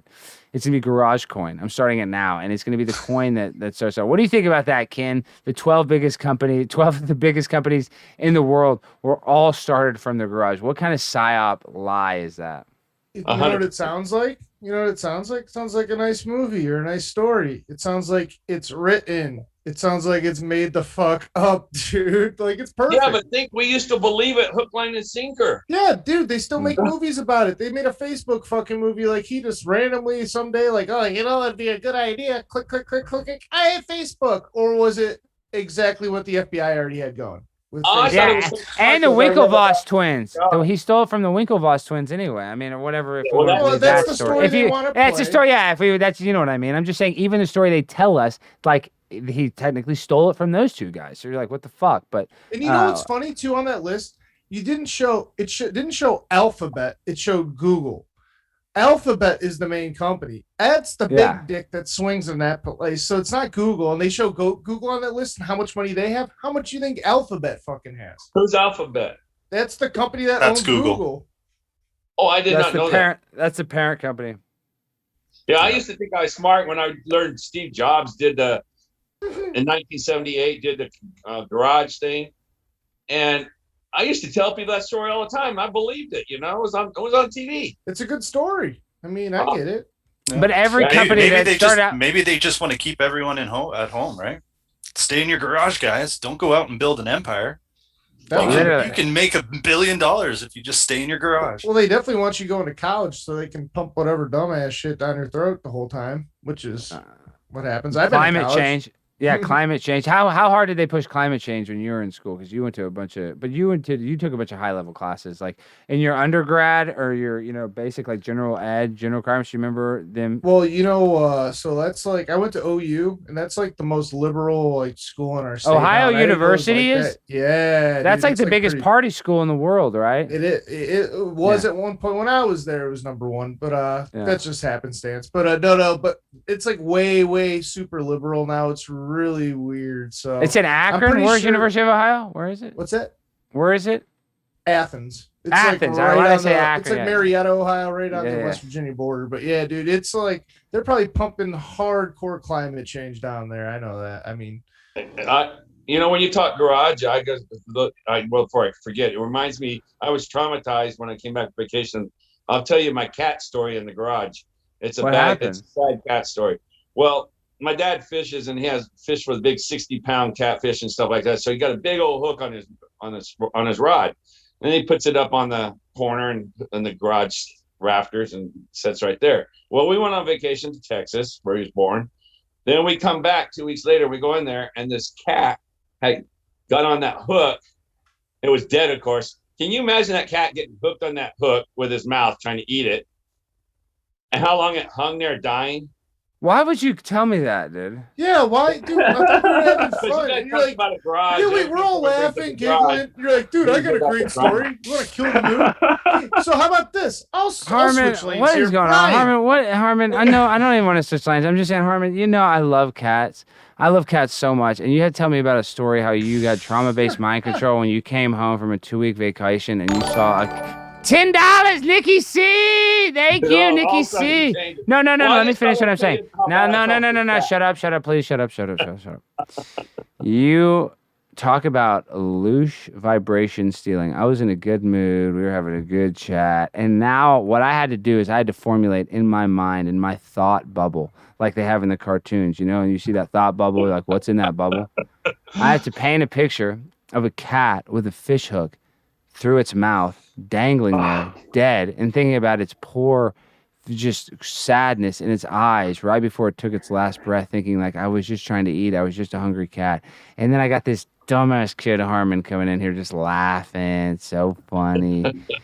It's so cute. I just kind of think, can you imagine how much it must have kicked and screamed and stuff before it? I know. Yeah, I imagine that. That's why it's so fucked up, dude.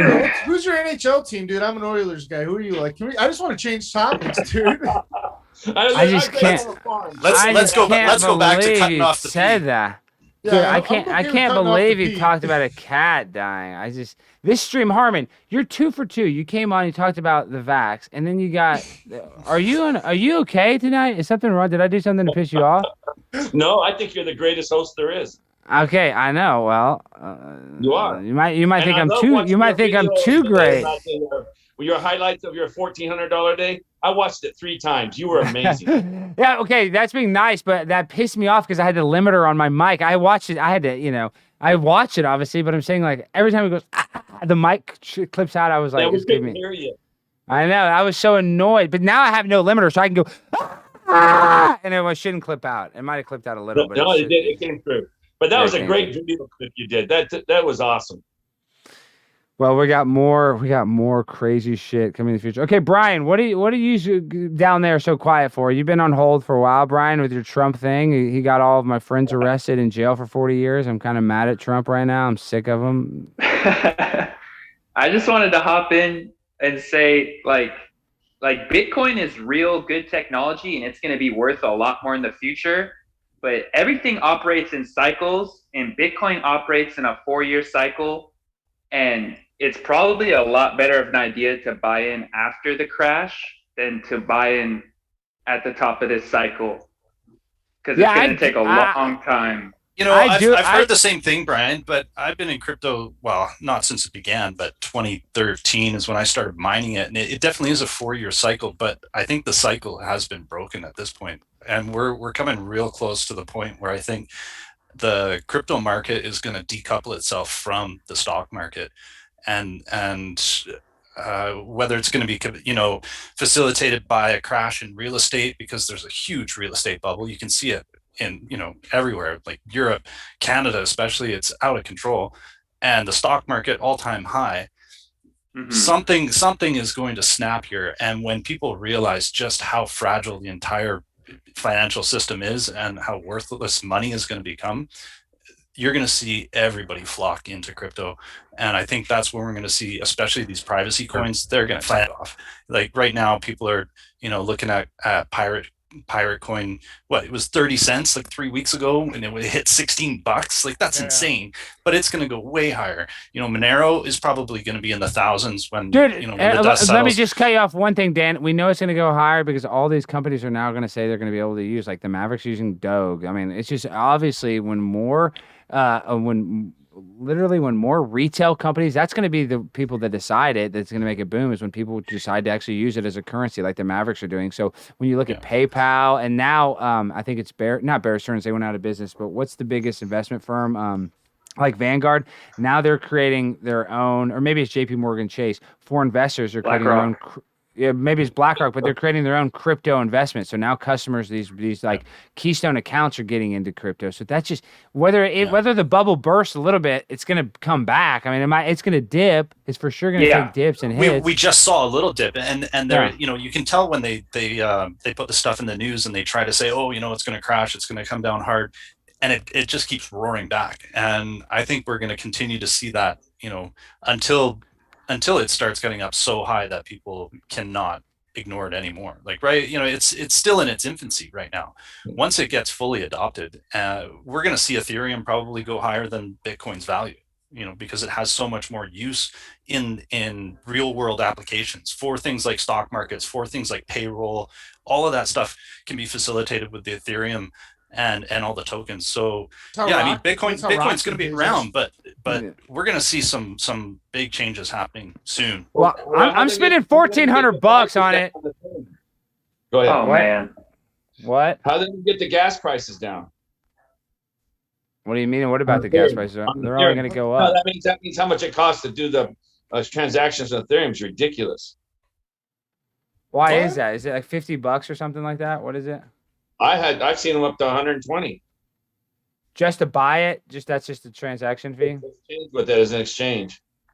Yeah, Ethereum's not going to be the crypto of choice for your day-to-day small purchases. No, it's definitely going to be a tool that's used for things like, the banking sector, stock markets, for payroll systems, for smart contracts, things like that. Who knows what people are going to end up using for, quick day-to-day transactions. It won't be Bitcoin. No, that's the same. No, that's the thing. Yeah, but is it going to crash down to? Is it going to crash down to $3,000 again? No. If it does, it's going to go to zero. But they could very possibly create like in the future some sort of conversion card that converts cash, and you have a card with a certain bank that's all it does is convert cash into crypto. They already have them. They have those ATMs. That's what I'm saying. You can walk up to an ATM, you can stick cash into it, and you get your crypto either downloaded digitally or you get a wallet. So that will just become more user friendly. What we're going to see really soon are going to be the centralized banked digital currencies, where countries are going to be forming their own digital currencies. And then there's going to be a bit of a grace period. Who knows how long that'll last? Could be years, where they're going to say, okay, you can start converting your fiat currency, your dollars or yen or whatever, into the crypto, and they're going to get everybody away from cash, because they don't want people using cash. They can't track it, right? That's why they're convincing everybody that cash is dirty, that the virus is on the money. Don't use cash, you'll get COVID. Like, that's literally one of the first things they started talking about last year when they started talking about this virus, was how bad cash was. He in Surrey, Tim Hortons and all them, they wouldn't take at the very beginning. They'd only take debit cards, no cash. Yeah, I know a lot of businesses. That's how a lot of businesses. Yeah, that's what I was talking about. My friend's restaurant is just cashless, so now I won't go there. I mean, that's just the way it is. That's the future of society. Is going to be a digital currency, and but what I believe it's going to be more intense, even more intense than like just the cryptocurrency, which will be important because people use it. But it'll be the social credit score will be the real currency. At the same time, how am I supposed to buy drugs then? What currency am I going to want to use then? Well, drugs will probably smoke weed. I need to keep smoking. Well, the good thing is you can grow your own weed now, so. Fair enough. Well, what if I want to party one night, get Coke? What do? I can't just go take $100 out that if there's no cash. Yeah, I don't know. I mean, I've done all that stuff. I would try to start convincing people not to do it, because. Well, I have to say, black there'll be crypto dealers. No, I know. No, don't get me wrong. Like, don't let me get between you and a good time, right? But the amount of people right now that are dying from overdoses because of carfentanil and stuff that's being put into the blow, even when it's being shipped in bricks right from Mexico, it's tainted, and they're doing that on purpose. Yeah, they're doing it on purpose, and not because they want to get you hooked onto carfentanil. They are literally trying to kill people. And I don't know. I would just say party naturally, man. Smoke weed, smoke DMT. You can make DMT yourself from grass clippings. Explore the psychedelic side of things. Wait, slow down, Dan. What do you mean? What do you mean? I'm not going to make it, but what do you mean it comes out of grass? Natural medicine is what he's saying. DMT, dimethyltryptamine. I know. It's in everything. I'm familiar. It's in everything, man. It's the spirit molecule. I have some. Yeah, I got a bunch too. But I'm saying, it's not a party drug, though. No, it's not. I've done it. No, it's not a party drug. You respect DMT. Yeah, I know. It's incredible, but I mean, it's cool to blast off. But I'm saying, how does it come from grass? How does it? Do you boil the grass? Because it's in everything. It's in everything. Every organic material has DMT in it. Grass clippings are just one of the easiest ways to get a large amount, and then it's a process. It's not easy. I'm not going to go into the full. Yeah, I know. But that's what you do. You can do it yourself. It out of grass, but grass is one of the. That's one of the easiest ways to do it from your backyard, and then you make it in your garage, and then you turn it into a $1 billion company. Wow! Boom, there you go. Alex, about the cashless thing, the Raider Stadium, when it was supposed to open this last football season, it was going to be the first stadium ever. I mean, totally cashless. Cash was not spent one time in the Raider Stadium. Yeah, I know. It's fucked up. We're fucked. I don't know if you knew that or not. Well, they had machines there that they changed their cash, and I feel like that was a way to launder money and shit too. Yeah, I just don't understand. About, right? Well, I mean, I'm familiar with the Raiders. Yeah, I mean, I'm just saying you can't. If you have a $20 bill, they just said you can't have a hot dog. Is what they're going to say. There's machines there that you get debit cards or anything like that. You put your money. You're not allowed to buy one thing with cash inside. Yeah, no, it's because they're taking the cash out of circulation. They're literally like, you're giving them the cash and they're giving you credit to spend in their store. Whereas that cash is good anywhere. You can go down the street, you can buy your dope, you can go to the store, buy your booze, you can go buy your food, you can use it to pay your rent. But once you stick that into the machine and you give it to that company, now your cash is now only turned into credits that are good for that company. And who knows what they're doing with that cash? They could be using it for laundering. They could be using it for whatever. They could just be simply, sending it off to the Federal Reserve and they're burning it and taking it out of circulation, right? Yeah. Right. That's awesome. They can get it out of circulation so fast too, because the banks, what is it, fractional reserve? They only have 5% of whatever. I'm just saying, there's not that much money in circulation if the banks don't have that much cash. So humans having cash, we're way past fractional reserve, dude. I'm just saying. I know. It's because they've just. But you know what I mean. I'm just saying. In numbers, it wouldn't be hard. They can get it out. They can get all the cash off the street in 6 months if they want to, probably. Well, they already are. You go to stores that are still working in cash, and a lot of them have signs up saying, you need to have exact change because we don't have any change left. There's a change shortage across America. Come on. I mean, maybe there is a change shortage, but it's because they're doing it on purpose. Yeah. I honestly really haven't seen. I think I've seen that at that one point when they had it in the news, saying, "Oh, change shortage." But I think I saw one or two stores like that, but I haven't seen an issue with cash. I mean, at least this is just here in Cleveland. I haven't seen anything like that, even cash wise.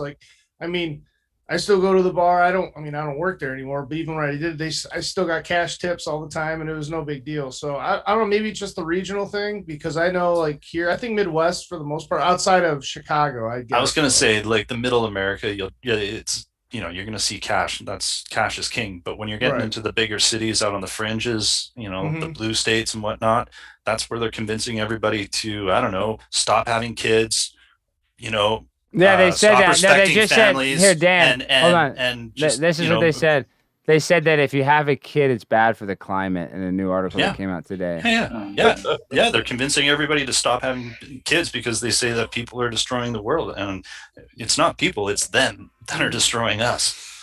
Yeah, it's really fucked up. Okay, guys, well, we're at 2 hours and 5 minutes. Let's kind of get our last thoughts and we're going to wrap it up. What do you got for us, Harmon? Thank you, Ken, Dan, for putting up Harmon, with me. you wait real quick before you go. Harmon, you always leave and never say goodbye. You always just do that Irish goodbye or whatever. You say you have to go to the bathroom, you just leave. You always just... this time, Alex. Thank you. It's very nice of you.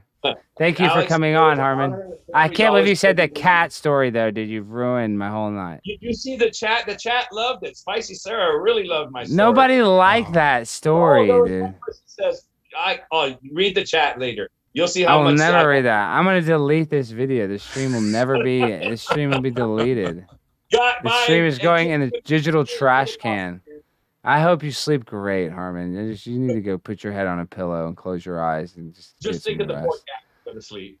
I'm not going to think about it. I'm going to think about you. I hope you bite that hook next time. Pick up your cat and give it a big hug. I'm going to put a corn dog on a fish hook, and then I'm going to catch you, Harmon. That's how I'm going to catch you. I'm going to put a state fair corn dog. You're going to go, oh, that smells so good. And I'm going to put a little ketchup and a little mustard, and you're going to go, then you're going to take a bite, and then you're hooked. Okay, well, and then let me say Harmon. Goodbye, Harmon. Okay, Brian, what are you doing over there? You always have that weird meme. What do you got to say before I kick you out of here? Nothing. Thanks for putting on the stream. You keep us company when people like me are working alone or just chilling or whatever. Well, that makes me feel good, Brian. I'm happy I can help. Hey, when you listen, this is my question though, because I was talking to somebody else that listens while they work. Do you prefer the podcast or do you watch the video when you're working? If someone does live streams, I don't subscribe to the podcast. But if they don't do live streams, then I sub up on podcasts. Yeah, but I'm saying, what do you usually watch? Are you more when you're listening here, you're not watching the screen, you're probably just listening? Yeah, I'm listening, yeah. Because you're not on your phone. I'm sure you look at it sometimes, but you're not the majority of the show, you're not looking at it, right? Am I right? No, I wouldn't say I'm looking. I'm just listening on my iPhone because I got YouTube Premium, so I can lock so you my can phone. close it. Me too. See, that's what I was talking to a guy about. That's what I was asking. That's what he was saying. He's like, well, Alex, most people listen to you. Not most people listen to me. He's like, most people listen when they're working. The video's not. It's like Black Pill, how you guys are, big time on podcasts. He was just telling me I need to focus on that more because so many people listen when they're driving trucks or when they're working and they're not. I thought the video is so important, but really the sound is really important because a lot of mother truckers just want to listen to the sound. But I do both, so. Yeah, video's not important. That's why Shane leaves it to me. Yeah. And podcast platforms I noticed are really uncensored, and also you get a lot of boomers. Exactly. It's really uncensored. I really got to really start hitting up the podcast. YouTube is just insane. And Susan Wojnarowski won the Freedom of Speech Award. Makes me sick. It's absolutely insane. I mean, it's just so freaking terrible. I mean, absolutely absurd. But Brian, thank you for coming on. I'm happy I can make your workday just a little bit easier. That makes me feel good. And I can virtue signal and feel virtuous and go to bed, and I can wear my metaphorical mask. All right, brother. Thank you. See ya. Peace. Later. Okay, so what do you got for us, Dan? What the fuck are we doing? What are we doing tonight? What's going on with you? I mean, we talked about a lot. You know, you're in Canada, but it looks like things are going okay because you're about to get to Mexico. So what do you want to end with? You got the new video. Everybody needs to go. You plug your channel. Sorry, I'm talking over you. Yeah. Oh, yeah. Tech Talks, TEQ Talks, stands for The Everything Question Talk Show. Pretty small fry, but, you know, I'm just trying to put out some content in my spare time, and just trying to rattle some cages and get people thinking for themselves, man. I don't really care about trying to make it big. I'll leave that up to you, Alex. And, no, I will, but you're a crypto. You'll make it big in the crypto, it seems like. Yeah, no, I'm into crypto, and I'm always, you know, happy to help out, answer any questions. If anybody is looking for advice, then not advice, no. That's what we'll do. No, I'm gonna message you because now, as a joke to piss off Jaron, I'm gonna do a crypto show. This is what I'm gonna do. I'm gonna plan it here. Is on the show, I'm gonna do a $1,400 investment with him, and then to piss him off, I'm gonna do my own crypto show. I'm not gonna do it regularly. We'll just do one, and I'll have you on, and we'll rip them off. It's Jaron. Right on. Yeah, happy. I'll act like I know. I'll act like I know all about fucking crypto just to piss Jaron off. You can come on too, Ken. We can act like we're crypto cowboys, but it sounds like you actually know what you're talking about, Dan. So we'll let you. Well, I tell you, I'm definitely going to get into some pirate coin because that's my whole plan here is to become a pirate down in Mexico on my boat. The name of my boat is Hooligan. So if you see you know a big blue sail going across with Hooligan on it, give me a shout out. Real quick, yeah, because before you go about Canada, so like now the non-essential items and all that stuff. So like they only did that for a little bit here in Texas. They would rope stuff off. Is that how the stores are now in Canada? It's just roped off, or like how does it work? Or you just get to the register, they say no way? I mean, I think so. Honestly, I haven't been in a store in Canada in a couple months. I'm still in quarantine right now. Wow, for what? Yeah. Well, because I came back from the States, so I have to stay at home and be a good little citizen, not go outside and like what's his name? Flat Earth Fucker is in trouble for that, right? Oh yeah, no, they're definitely keeping an eye on people. It's like a $750,000 fine and 6 months in jail, or like it's ridiculous. Canada's fucked, man. We're gonna do the Crypto Castle episode. We're gonna do a Crypto Castle episode. I like it. I like the sound of it. Crypto Castle, stacking up the coins. I know. And then Jaron, I gotta do it on air, so I need to fucking probably. Hey, real quick, just answer this question. So if I want to buy Pirate right now and I have a Bank of America and Chase account, is that? Yeah, it's super easy. Actually, you go to bitcoin.com and you sign up an account on, I mean, there's tons of different exchanges, but bitcoin.com lets you sign up an account without having to give them all your personal information. So I think you can do up to like $5,000 a day without giving them a KYC. And really? So then you just, so you can either buy Bitcoin. Your Bitcoin. Which one is this one? It's just bitcoin.com, and the exchange, I think it's exchange.bitcoin.com. And then you either send Bitcoin from your Bitcoin wallet into the bitcoin.com exchange and then buy your pirate coin there and then ship it off to an offline wallet, or, you know, there's lots of different ways. I just can't wait for Castle Coin. Castle Coin is going to be, man. That's it. It's so good. What about Garage Coin, dude? Garage Coin, that was my first thing. That was my first baby, but now we've already moved on. We've already gone to the Castle Coin. Okay, what do you got for us, Ken, before we all wrap this up? What's the latest on Black Pill? Give us the update and anything good? We just got Clint Richardson. I saw that, right? I had to cut you off, dude. You had like 8,000 views from your tweet today. Why the fuck did that tweet go so viral? Dude, I'm telling you, you got to listen to that episode. That one was a powerful one. And then, dude, Amy says what the WTF did a whole Rockfin rant on one of Shane's rants on there. He had like a 2-minute go at it of about how we need to like change the conversation about just talking about shit and being in an echo chamber and actually moving to do stuff and actually making a change and actually getting a collective together and actually doing something. So, yeah, but that Clint Richardson episode, super powerful, man. I'm telling you, check us out on Rockfin at the Black Pill Radio on YouTube. Hit us up on Instagram, on Twitter, Black Pill Radio _, and we're on every podcast platform at the Black Pill. So yeah, sounds good, Ken. I'm gonna add you right now, man. Yeah, you guys add each other, and then you too. Yeah, awesome. Yeah, we should definitely collab. Alex, we're gonna do the crypto castle cone. Yeah, we're gonna do the crypto castle just Jaren because he's doing the pirate thing, so I have to do one show or a couple shows just to piss off Jaren because he's my good friend and a mentor of mine. Yeah, so dude, at the end, you should be like, "Yep, Castle Coin, we're doing it. That's what we're gonna use." No, that's what I'm saying. The show, I'm already gonna tell you when we do the Castle Coin show, I'm gonna be talking about Bitcoin like I am the biggest Bitcoin expert. It's gonna be a shtick. It'll be a shtick. It'll be a character. I'm just saying, yes, I will be the biggest Bitcoin expert for that hour and 35 minutes or 2 hours, however long the show is. I will know every coin, the inside and outside of every fucking coin on every freaking exchange in the whole world of every Bitcoin. You know what I mean? I'm going to be annoying as fuck. Yes. Is what I'm saying. Yes. I love it, dude. But hey, honestly, that ETN episode was freaking awesome and powerful, though. I really, really, really, really like that one, dude. I just want to let you know that. I know I'm getting all fanboy. You, but but Charlie Robinson, the episode on Black Pill, guys, it got like just their tweet from a few hours ago got like 8,000 views on Twitter really fast. That's just hard to get because Twitter is probably the hardest one to actually get active engagement. So I haven't listened to the whole episode. I got to go, but that was the first thing that stuck in my mind. I'm like, well, obviously a bunch of mofos like this, so I need to go listen to it. So Charlie Robinson. Black Pill Radio. Clint Richardson. Clint Richardson. Why did I say Charlie Robinson? Because Charlie's a dope dude too. Yeah, Charlie. I was thinking macroaggressions. Charlie is great. Because you know what's even weirder? So I used to say that I wanted Von Galt to be my mom and I wanted Charlie Robinson to be my dad. Then I talked to Clint Richardson. Now it's Clint Richardson. I want him to be my dad, dude. He's so cool. Yeah, dude.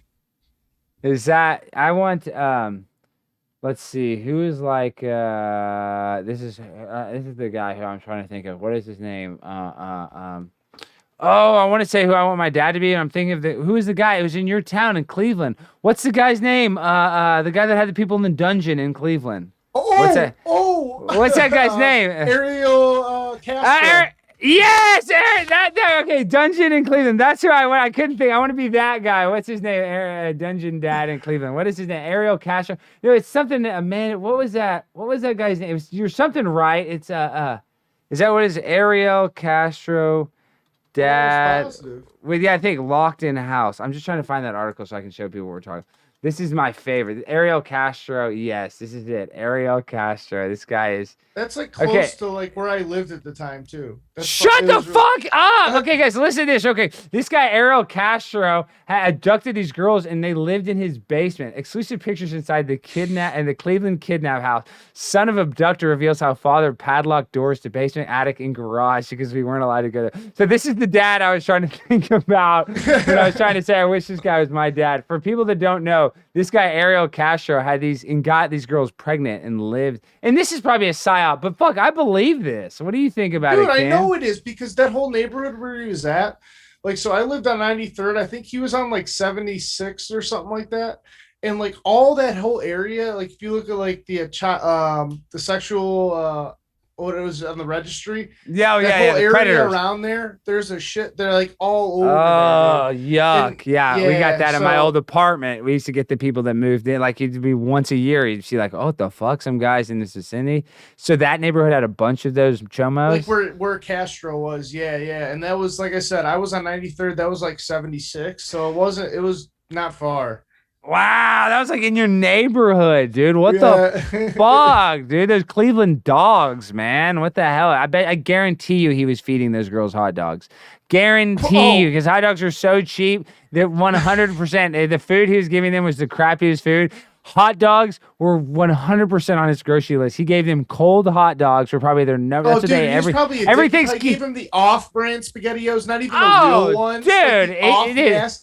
the store brand nastiest fucking SpaghettiOs, hot dogs. I mean, and they would only get it on special occasions. Most of the time, they'd have to eat dog food. He would probably just literally give them like the food the dog wouldn't eat, like the kibbles and bits. I mean, it doesn't taste that bad. I mean, I'm just saying. No, it's terrible. Okay, we'll end it on that. Dog food doesn't taste that bad. All right, I love you guys. Hey, Peace. You too, thank guys. Alex. Good to Love meet you, you, bud. Ken. See y'all. Good meeting you again. Peace. We'll link up. So, See y'all. Okay, guys, ladies and gentlemen, boys and girls, children of all ages, what a great show. I just want to say thank you to all of our guests. Thank you to everybody that came on. I can't tell you how much I appreciate it. It really feels good to have guests, have people that participate, have you guys watch the show. I can't tell y'all. I'm giving you. You know what time it is. It's time to shake it. DJ Assault. Let's go. Hey, Craig Diamond. Jefferson Ave. Let's get this shit cracking. Now which one of y'all hoes ready to clown with a nigga from the D-town? I put it down. Love like y'all. Stein and Peace. What I'm giving And them, goodbye. the See game is y'all. infinite. Never forget me, bitch. Whether I'm rich or a pissy poor, whether I love all ladies or just all whores, whether I rock the top in a dubbed out coupe, whether I take you out to eat and order rat soup. It really don't matter at all. DJ Assault, aka Craig Diamonds, y'all. So what you saying? We gon' get naughty, y'all. Ready to party with the girls.